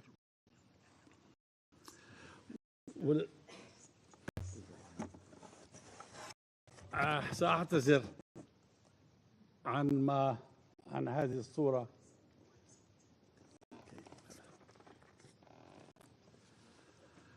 والإضاءة على ما حصل ونتائجه في يوم الثلاثاء موافق 17/9/2024 نفذت إسرائيل هجوما إلكترونيا واسع النطاق استهدف الآلاف الأجهزة المحمولة المعروفة ببيجرز، مما أدى إلى تفجيرها. في اليوم التالي قامت مرة أخرى بتفجير مئات الأجهزة اللاسلكية من نوع آخر، إضافة إلى قيامها بتاريخ 19/9 بترويع سكان العاصمة بيروت وكافة المناطق، بتحليق الطيران الحربي على علو منخفض وخرقه المتكرر لجدار الصوت، مما أدى إلى حالات هلع لا سيما الأطفال. وبتاريخ اليوم نفذت إسرائيل اعتداء صاروخيا في عمق أكثر المناطق اكتظاظا بالسكان من الضاحية الجنوبية للعاصمة بيروت، فدمرت مبنى سكنيا وأوقعت في حصيلة أولوية 14 ضحية منهم أطفال و66 جريحا. هذه الهجمات أدت حتى الآن إلى وفاة عشرات الأشخاص بينهم أطفال ونساء وإصابة آلاف الجرحى، ومنهم مئات في حالة خطرة، بالإضافة إلى مئات آخرين تعرضوا لتشوهات جسدية أو فقدوا أحد أطرافهم أو بصرهم بالكامل. وقد ترك هذا الهجوم المستشفيات والطواقم الطبية في لبنان في حالة طوارئ غير مسبوقة، مستنفذا قدرتها الاستيعابية، كما أثارها الاعتداء حالة واسعة من الرعب والهلع بين المدنيين في كافة المناطق اللبنانية. تأتي هذه الهجمات التي تمثل سابقة خطرة وغير مسبوقة في تاريخ الحروب في أعقاب سلسلة من التصريحات الإسرائيلية بشن حرب واسعة على لبنان وإعادته إلى العصر الحجري. ولم تكتفي إسرائيل بهذه الهجمات فحسب، بل تبعتها بإصدار تصريحات رسمية وتغريدة لمستشار رئيس حكومتها تم حذفها لاحقا بسرعة، تؤكد ضلوعها وتحقيقها نتائج إيجابية من هذا العدوان، مما نسف بصورة متعمدة مهمة الوسطاء الدوليين الذين يعملون على وقف إطلاق النار في غزة وجنوب لبنان، وكافة محاولات الحكومة اللبنانية لخفض التسعيد وضبط النفس. وفي هذا السياق نشدد على أن اللجوء إلى تفجير آلاف أجهزة اتصال عن بعد بشكل جماعي وغادر دون اعتبار لمن يحملها أو لمن يتواجد بالقرب منها يعد أسلوبا قتاليا غير مسبوق في وحشيته وإرهابه. إن استهداف آلاف الأشخاص من مختلف الفئات العمرية وفي مناطق واسعة ومكتظة بالسكان تشمل كافة المناطق اللبنانية أثناء ممارستهم لحياتهم اليومية في المنازل والشوارع وأماكن العمل ومراكز التسوق هو الإرهاب بعينه، وانتهاك صارح للقانون الدولي الإنساني وشرعة حقوق الإنسان، ويصنف من دون أدنى شك كجريمة حرب. فالبروتوكول الأول الإضافي لاتفاقية جنيف لعام 1949 والمتعلق بحماية ضحايا النزاعات المسلحة ينص في المادة 35 على حق أطراف النزاع في اختيار وسائل وأساليب القتال ليس مطلقا، مما يعني أن استخدام التفجير الإلكتروني لأجهزة الاتصال كأسلوب للقتال وهو أسلوب غير تقليدي يجب أن يخضع للقانون الدولي والإنساني، لا سيما مبدأ الحماية، أي تأمين الحماية للسكان المدنيين حسب المادة 48، ومبدأ الاحتياط، أي أن يتخذ كل طرف في النزاع كافة الاحتياطات عند إدارة العمليات العسكرية لتجنب أحداث الخسائر في أرواح المدنيين وإلحاق الخسائر بالممتلكات المدنية المادة 57. كذلك ينص البروتوكول الأول الإضافي في المادة 51 على حظر أعمال العنف أو التهديد بالعنف التي تستهدف نشر الذعر بين المدنيين، كما حذر في المادة 37 قتل الخصم أو إصابته أو أسره باللجوء إلى الغدر. كذلك حذر في المادة 85 استهداف مواقع خالية من وسائل الدفاع.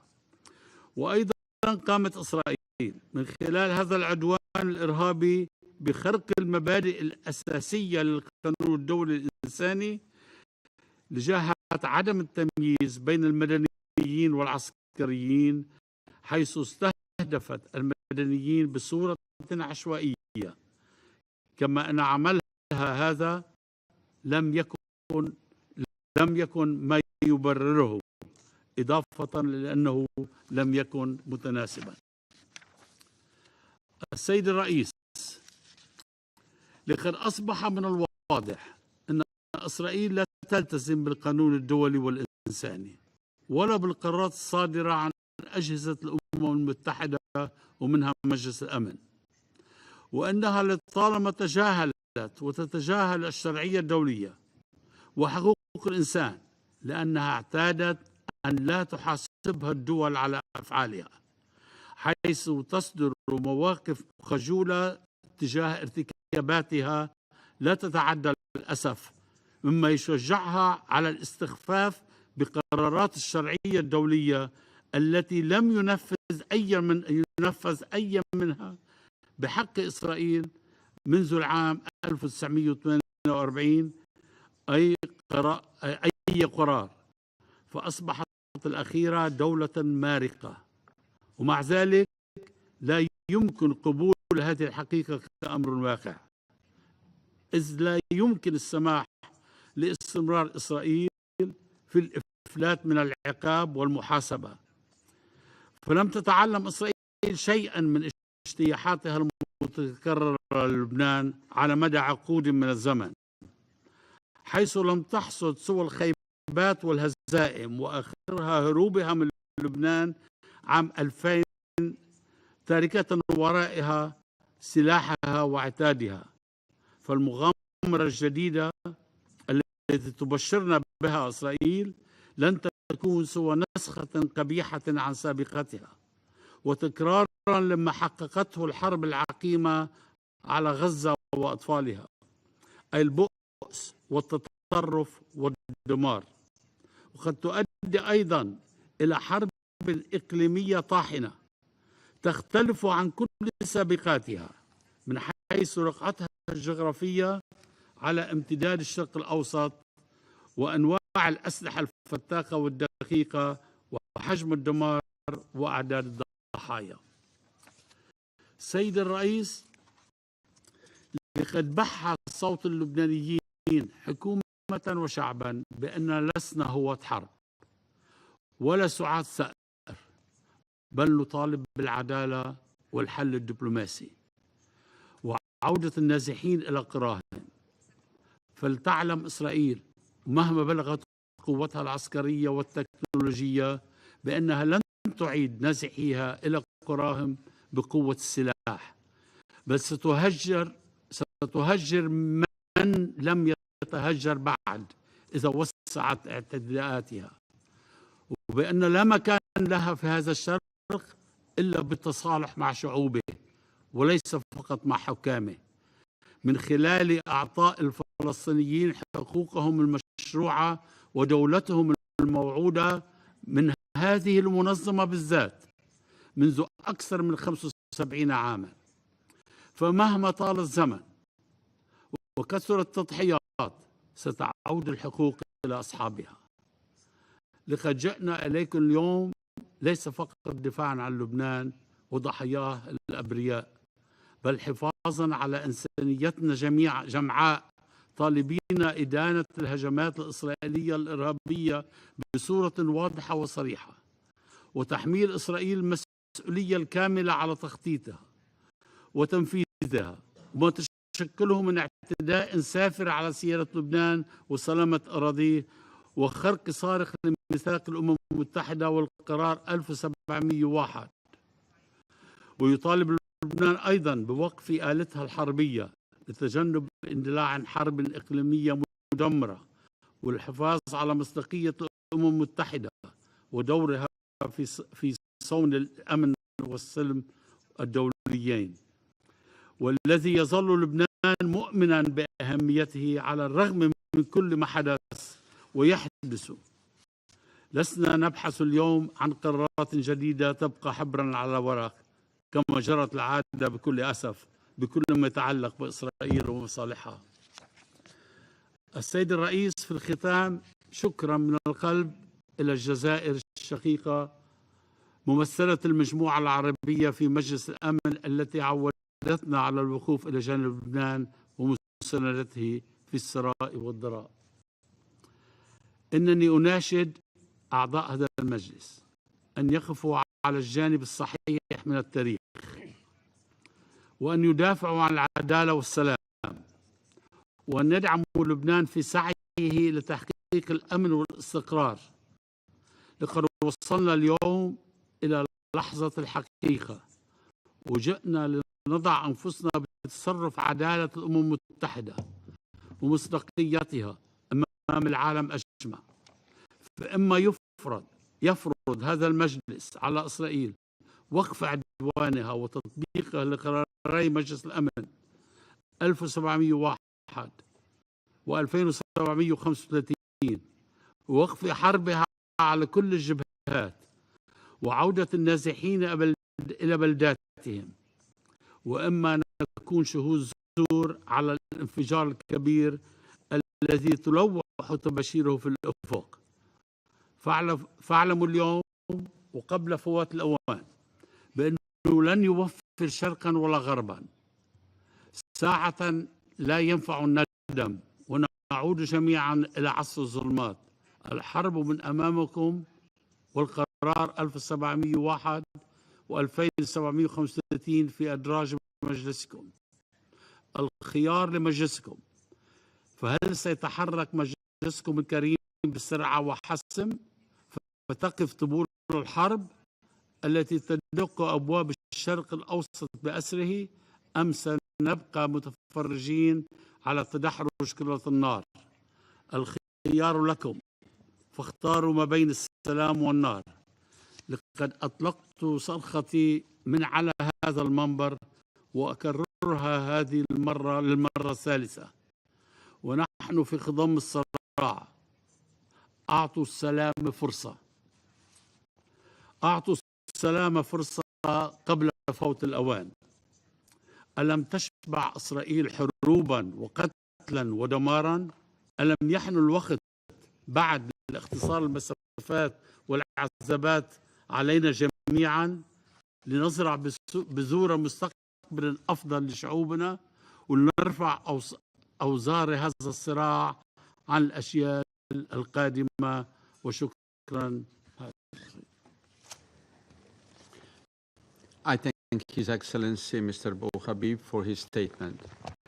I now give the floor to the representative of Israel.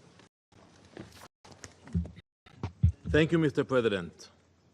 Once again, I sit here in this council as I did on Monday, Thursday, and now Friday, defending Israel's right to exist, to defend ourselves. Also on Tuesday and Wednesday, we sat at the General Assembly for 2 days watching the Israel-bashing circus led by the Palestinian Authority as part of their diplomatic terrorism. Are there no other conflicts in the world? Are there no other pressing matters that require this Council's attention? Or is the UN's obsession with condemning Israel so consuming that it blinds you to everything else? We did not seek this war. We did not.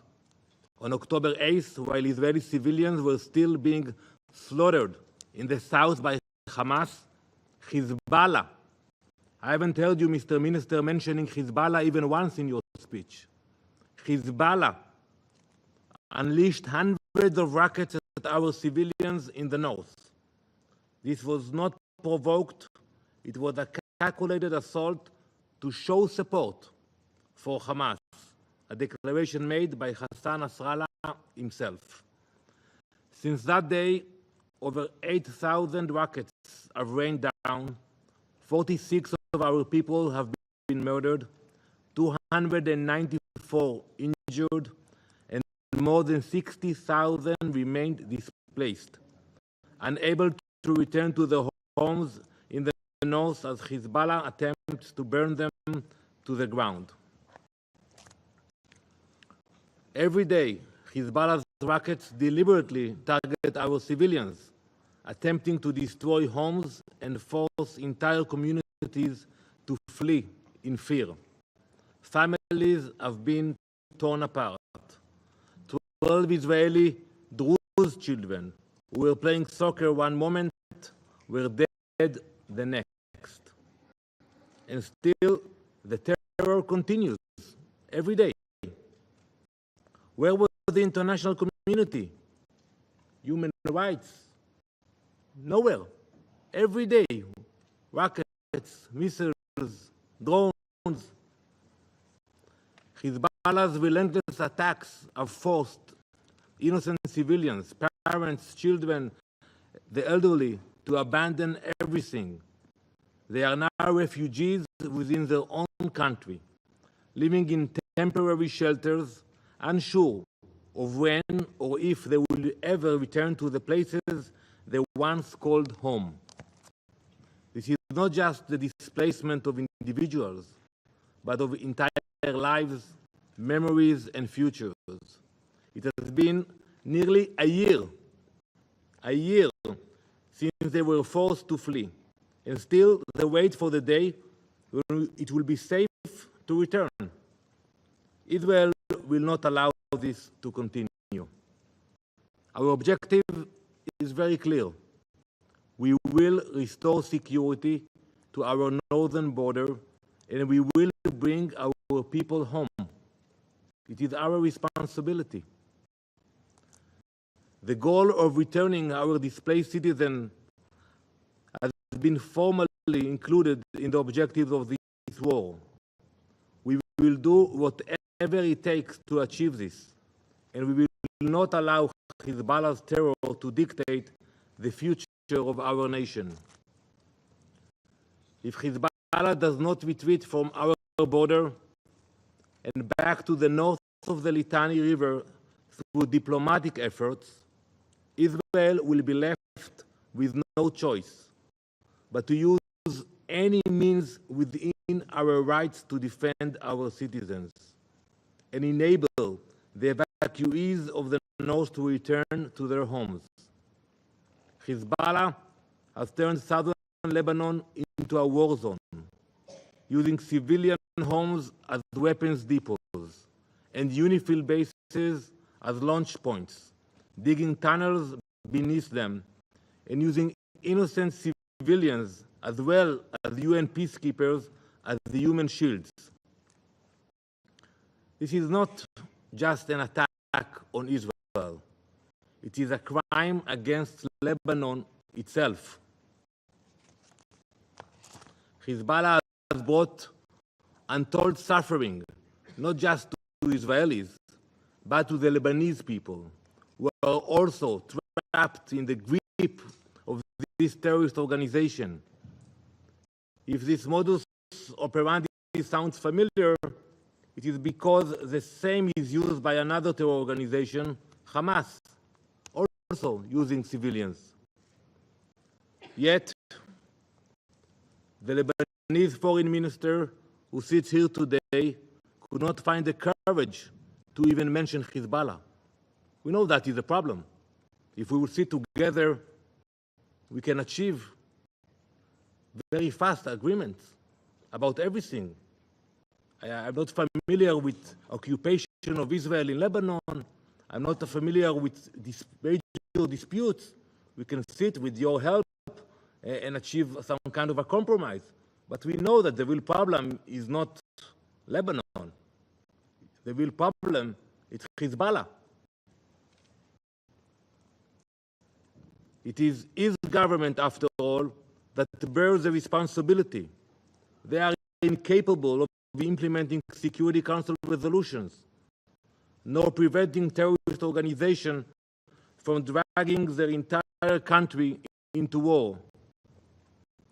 Minister Abdallah Abu Habib, Your Excellency, you have allowed a terrorist organization to create a state within your state, bringing ruin to your own people.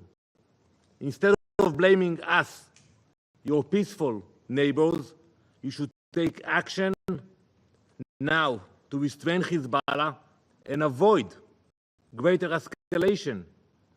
If you continue to ignore Hezbollah's aggression, the pain and the suffering of the Lebanese people will be on your shoulders. Mr. President, while Israel is not seeking a wider conflict, I will be clear, we will not allow Hezbollah to continue its provocations. Their actions violate international law, and Israel will defend itself. We will not allow our people to live under constant threat, nor will we allow Hezbollah to use Lebanese territory as a launchpad for violence. For too long, we have called on this Council to enforce Resolutions 1701 and 1559. For too long, our calls have been ignored. For years, Israel has supplied data on Hezbollah's buildup in clear violation of Council resolutions, but to no avail. Hezbollah and its Iranian puppet masters must face real consequences for their actions. Hezbollah must be disarmed, and Iran must be held accountable for destabilizing the region. The world cannot afford to let Hezbollah's terror continue unchecked. We call on this Council to condemn Hezbollah and Iran and to designate Hezbollah and the Islamic Revolutionary Guard Corps as terrorist organizations. Words are no longer enough. This Council must act. For nearly a year, we have exercised restraint. We did, waiting for a diplomatic solution. And this is what we would prefer. We prefer, and we urge you, and we're thanking those who are trying to help this process. That's what we want. We have no desire for war, but we cannot continue to allow our people to bleed. Nor can we abandon the 60,000 Israelis who have fled their homes. The outcome of this situation is clear. Hezbollah will be pushed back from the border, exactly as stated in Resolution 1701. The question that remains before us is how this will be achieved and at what cost. The devastation caused by Hezbollah's actions goes beyond human lives. Over 800 fires have been ignited by Hezbollah's rockets, burning more than 50,000 acres of forests, nature reserves, and agricultural land. Entire ecosystems have been destroyed. This is not just an environmental disaster. It is an act of war against the land itself. And yet, where is the UN? Where are the voices of condemnation for those who claim to care so deeply about the environment? The UN is about to convene its summit of the future. We know that climate and the environment are central themes, but where is the concern for the fire Hezbollah has set? Where is the outrage for the destruction of our forests, your forest in Lebanon? UN officials cannot even mention Hezbollah in their statements. This hypocrisy cannot go unchallenged. As I stated just 24 hours ago, Iran is the real instigator behind all of this. Hezbollah does not act alone. It is a puppet, and Iran is pulling the strings. Iran arms them, funds them, and directs their operations. Iran's influence stretches far beyond our borders, from Lebanon to Syria, from Yemen to Iraq. If Gaza could have been the Singapore of the Middle East, Beirut should have been the Paris of the Middle East. But we see that whatever Wherever Iran is involved, chaos and destruction inevitably follow. Mr. President, Israel will do whatever is necessary to protect its citizens. We will bring our displaced people back to their homes in the north. We will restore security, and we will bring calm to our nation. This is our right, and we will exercise it fully. The Security Council should stand by Israel as we seek to accomplish this, because it is not just Israel's fight. It is a fight against terrorism, against instability, and against the forces that seek to destroy peace in the region. When the time comes, do not look to us for blame in protecting our people. Now is your time to speak up and act before we have to. I thank you, Mr. President. I thank the representative of Israel for their statement. I give the floor to the representative of the Islamic Republic of Iran. Thank you. In the name of God, the compassionate and merciful, thank you, Mr. President, for convening this emergency meeting. We thank Lebanon and Algeria for requesting this meeting. We also thank Mr. Caldo and Mr. Tork for their briefing. We welcome the presence of His Excellency Mr. Abdullah Abu Habib, Minister for Foreign Affairs and Immigrants of Lebanon, in this meeting. Mr. President, member of the Security Council, this meeting is requested to address systematic and provocative act of terror committed by occupying regime of Israel on September 17 and 18 in Beirut, Lebanon, as well as in a part of Syria, deliberately targeting innocent civilians, including children.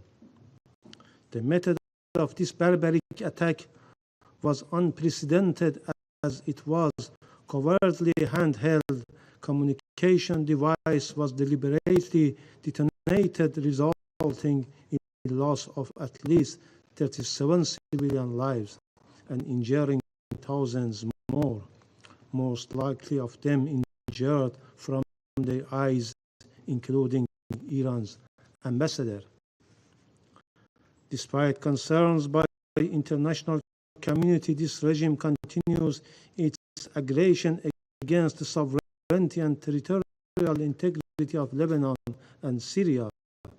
Just this morning, an air strike targeted the residential areas in Zahia, a densely populated suburb of Beirut, causing civilians casualties and loss of life.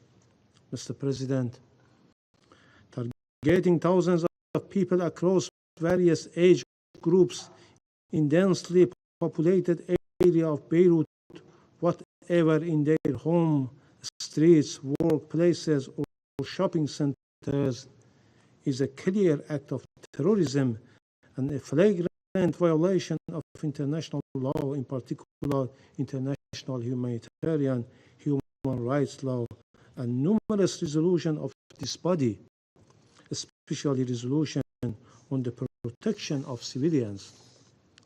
These widespread and systematic crimes aimed at mass killing, severe suffering, and serious injury to civilians constitutes crimes against humanity. Reports suggest that Israel intended to kill at least 5,000 civilians, while some devices either undistributed or deactivated. The Israeli barbaric attack has left Lebanon hospitals and medical staff in an unprecedented state of emergency, and attacks have sparked widespread fear and panic across Lebanon. Undoubtedly, Israel bears full responsibility for the perpetration of such horrific crimes. The repercussions of this attack extend far beyond Lebanon's border. The targeting of communication devices in the heart of Beirut sends a clear message to the international community. Israel is willing to commit any crime, no matter how extreme, to violate and attack the sovereignty and security of countries in the region and threaten regional and international peace and security. The Islamic Republic of Iran condemns in the strongest terms these horrible and barbaric attacks. We extend our deepest condolences and sympathies to the people and the government of Lebanon and the families of the victims of this heinous terrorist attack. We wish a swift and full recovery to the injured and reaffirm our unwavering solidarity with our Lebanese brothers and sisters. Mr. President, the attack on our ambassadors is a blatant violation of international law and diplomatic norms. The protection of diplomatic personnel is a fundamental principle of international relations. The Israeli terrorist attack has flagrantly violated the 1961 Vienna Convention on Diplomatic Relations and 1973 Convention on the Prevention and Punishment of Crimes against International Protected Persons, including diplomatic agents. We will rigorously pursue accountability for the attack on our ambassador in Lebanon. We reserve our right under international law to take all necessary measures to respond to this egregious violation. Unfortunately, this Council has remained silent in the face of ongoing Israeli aggression and illegal actions, including the attack on Iran's diplomatic mission in Syria on 1st April 2024. Now again, this regime has crossed a red line by targeting our ambassador. Mr. President, let us not forget that these atrocious crimes against the people of Lebanon are part of a broader pattern of aggressive policy by Israeli regime. The Islamic Republic of Iran has repeatedly warned about the serious repercussions of malicious activities of the Israeli regime in the region. For the sake of regional peace, security, and the so-called ceasefire talks, the Islamic Republic of Iran has consistently shown maximum restraint. However, Israeli atrocities from the ongoing genocidal war against the Palestinian people and occupation of Palestinian territories to illegal strike in Syria and Lebanon, on the attack on Iran diplomatic mission in Syria, and cowardly assassination of Palestine's former prime minister and the political leader of Hamas in Tehran demonstrate Israeli relentless commitment to destabilizing the region and threatening international peace and security.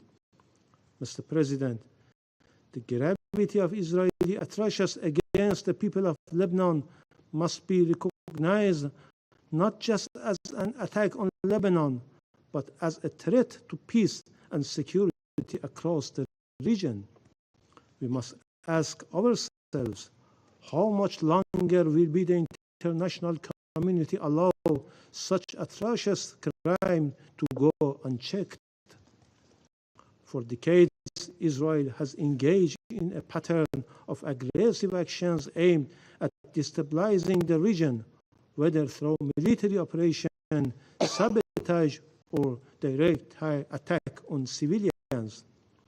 This continuous aggression endangers the peace and security of the Middle East, fueling cycles of violence and further entrenching conflict. Regrettably, the Security Council has failed in its duty to maintain international peace and security. Israel's malevolent activities are often overlooked or outright supported by certain Western nations.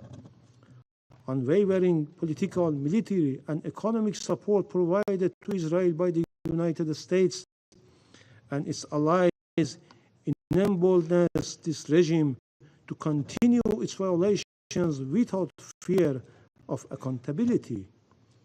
This unconditional support, coupled with the deliberate blocking of any international effort to hold Israel responsible, has created an environment of impunity. The international community must not ignore the role of the Western countries, in particular the United States and UK, play in enabling Israel's aggressions. These heinous crimes once again shown the Israeli leadership has no intention to adhering to international norms or the so-called ceasefire negotiations, frequently referenced by the United States in this council as being near resolution. The international community, and particularly this council, has a duty to confront not only the direct perpetrators of such crimes, but also those who provide them with the means and political cover to commit them. The failures of this body to hold Israel accountable has only emboldened the regime, allowing it to continue its aggressive and unlawful behavior. The Islamic Republic of Iran stands firmly with the government and the people of Lebanon, and we will not rest until those responsible for these atrocities are held accountable. We reaffirm our commitment to upholding the principles of international law and the Charter of the United Nations. However, it is incumbent upon this Council to act, to stand up for justice, for peace, and the protection of innocent civilians. In conclusion, Mr. President, I categorically reject the baseless accusation made by the representative of Israeli regime against my country.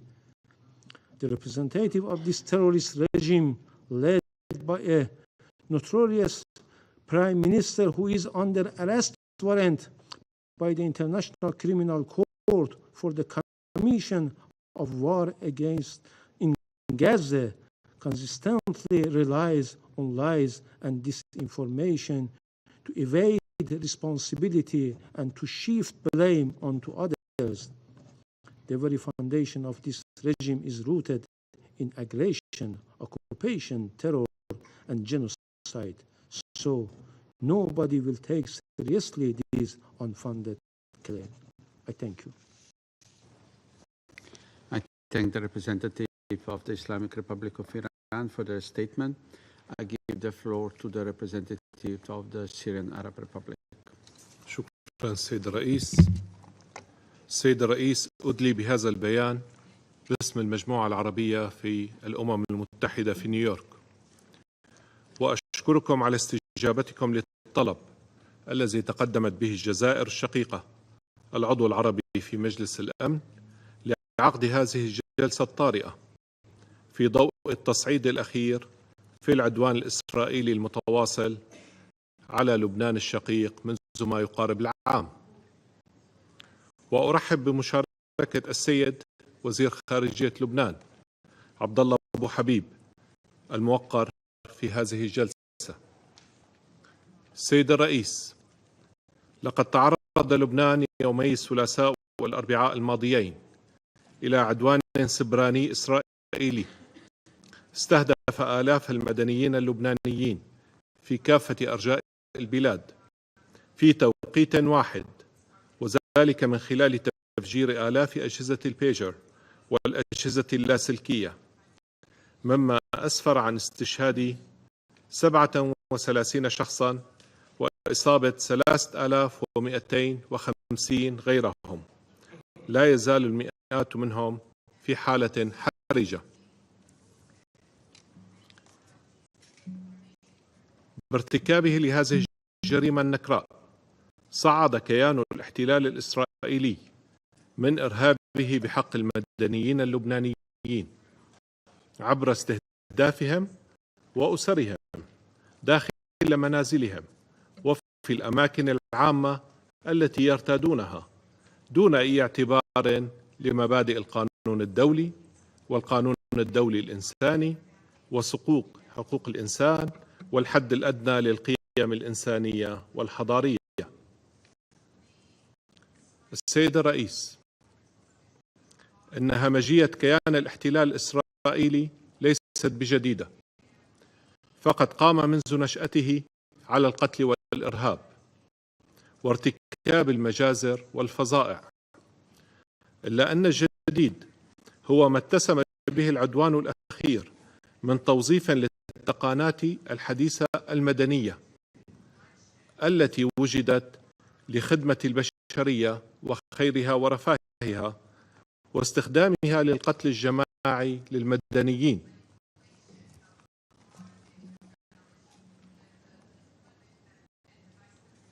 لقد حول كيان الاحتلال أجهزة عادية تستخدم لأغراض مدنية في مختلف القطاعات إلى قنابل موقوتة تقتل حامليها دون تمييز وتلحق بهم وبالمحيطين بهم إصابات بليغة، وأوجد حالة من انعدام الثقة حول العالم بمدى موثوقية وأمان أجهزة الاتصال بأشكالها كافة.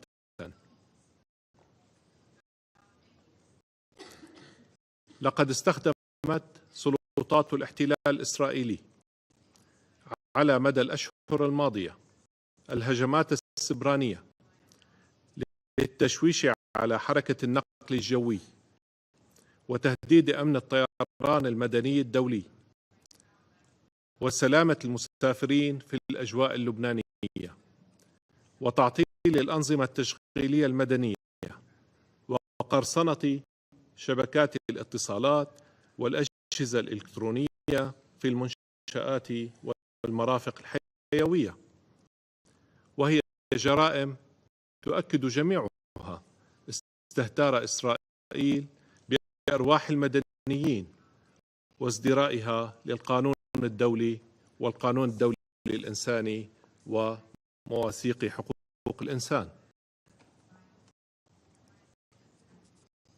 تدين المجموعة العربية بأشد العبارات العدوان الإرهابي الإسرائيلي على الشعب اللبناني الشقيق وتدعو لمساءلة مرتكبيه، وتعرب عن تعازيها الخالصة للبنان حكومة وشعبا ولأسر الضحايا وتمنياتها بالشفاء العاجل للجرحى.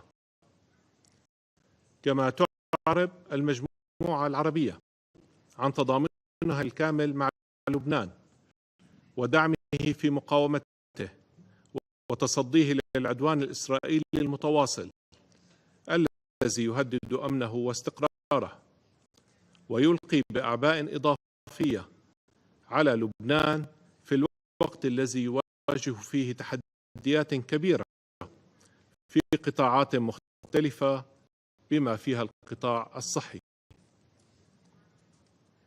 تطالب المجموعة العربية مجلس الأمن بإدانة هذا الإرهاب السبراني الإسرائيلي والعدوان المتواصل على لبنان الشقيق، والذي يمثل امتدادا لأعمال الإبادة الجماعية والتطهير العرقي والانتهاكات الممنهجة للقانون الدولي التي يرتكبها كيان الاحتلال الإسرائيلي بحق الشعب الفلسطيني الشقيق في قطاع غزة والضفة الغربية، واعتداءاته المتكررة على دول المنطقة بما فيها بلاد سوريا. وتؤكد المجموعة العربية أن الأعمال العدوانية الإسرائيلية لن تفلح بأي حال في سن الشعوب العربية عن التمسك بحقوقها المشروعة والمكفولة بموجب القانون الدولي وتحرير أراضيها المحتلة. كما تطالب المجموعة العربية مجلس الأمن بتحمل مسؤولياته في حفظ السلم والأمن الدوليين ووقف العدوان بشكل فوري، ووضع قراراته ذات الصلة موضع التطبيق لإنهاء الاحتلال الإسرائيلي للأراضي العربية في فلسطين وسوريا ولبنان، وتحمل كيان الاحتلال الإسرائيلي المسؤولية الكاملة عن أي تصعيد إضافي للأوضاع في المنطقة يهدد بجرها إلى حرب إقليمية.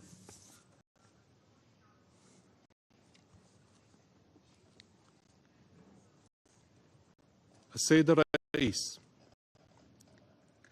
اسمحوا لي بالإدلاء بالملاحظات التالية بالصفة الوطنية.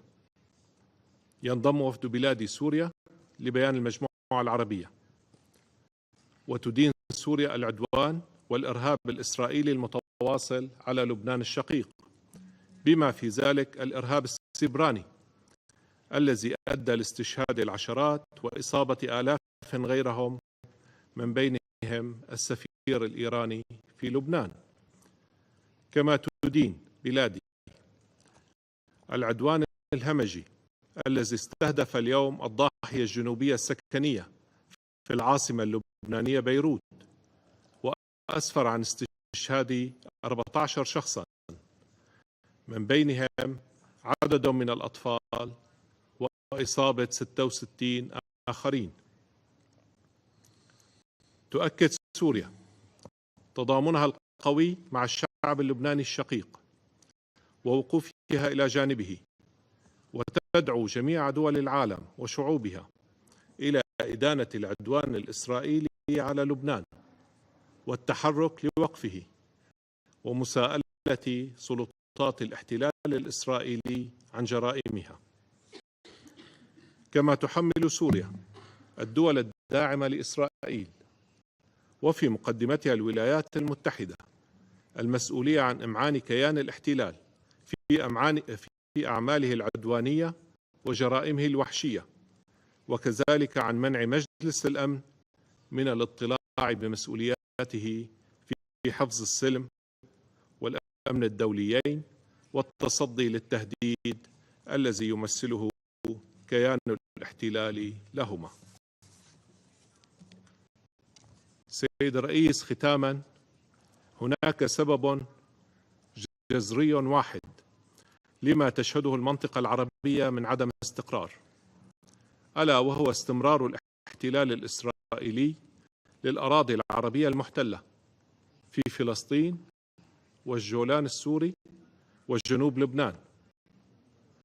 إن أطفال مجد الشمس الذين يحاول ممثل الاحتلال المتاجرة بدمائهم الطاهرة هم أطفال سوريون من أهالي جولان العربي السوري المحتل، وهم يتطلعون وأهاليهم لإنهاء الاحتلال وانسحابه من الجولان ليعودوا إلى وطنهم سوريا.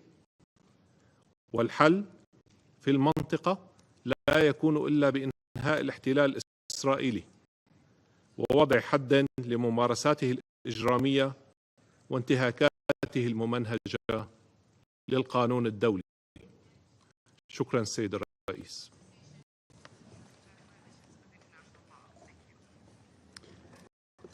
I thank the representative of the Syrian Arab Republic for their statement. There are no more names inscribed on the list of speakers. I now invite Council members to informal consultations to continue our discussion on the subject. The meeting is adjourned.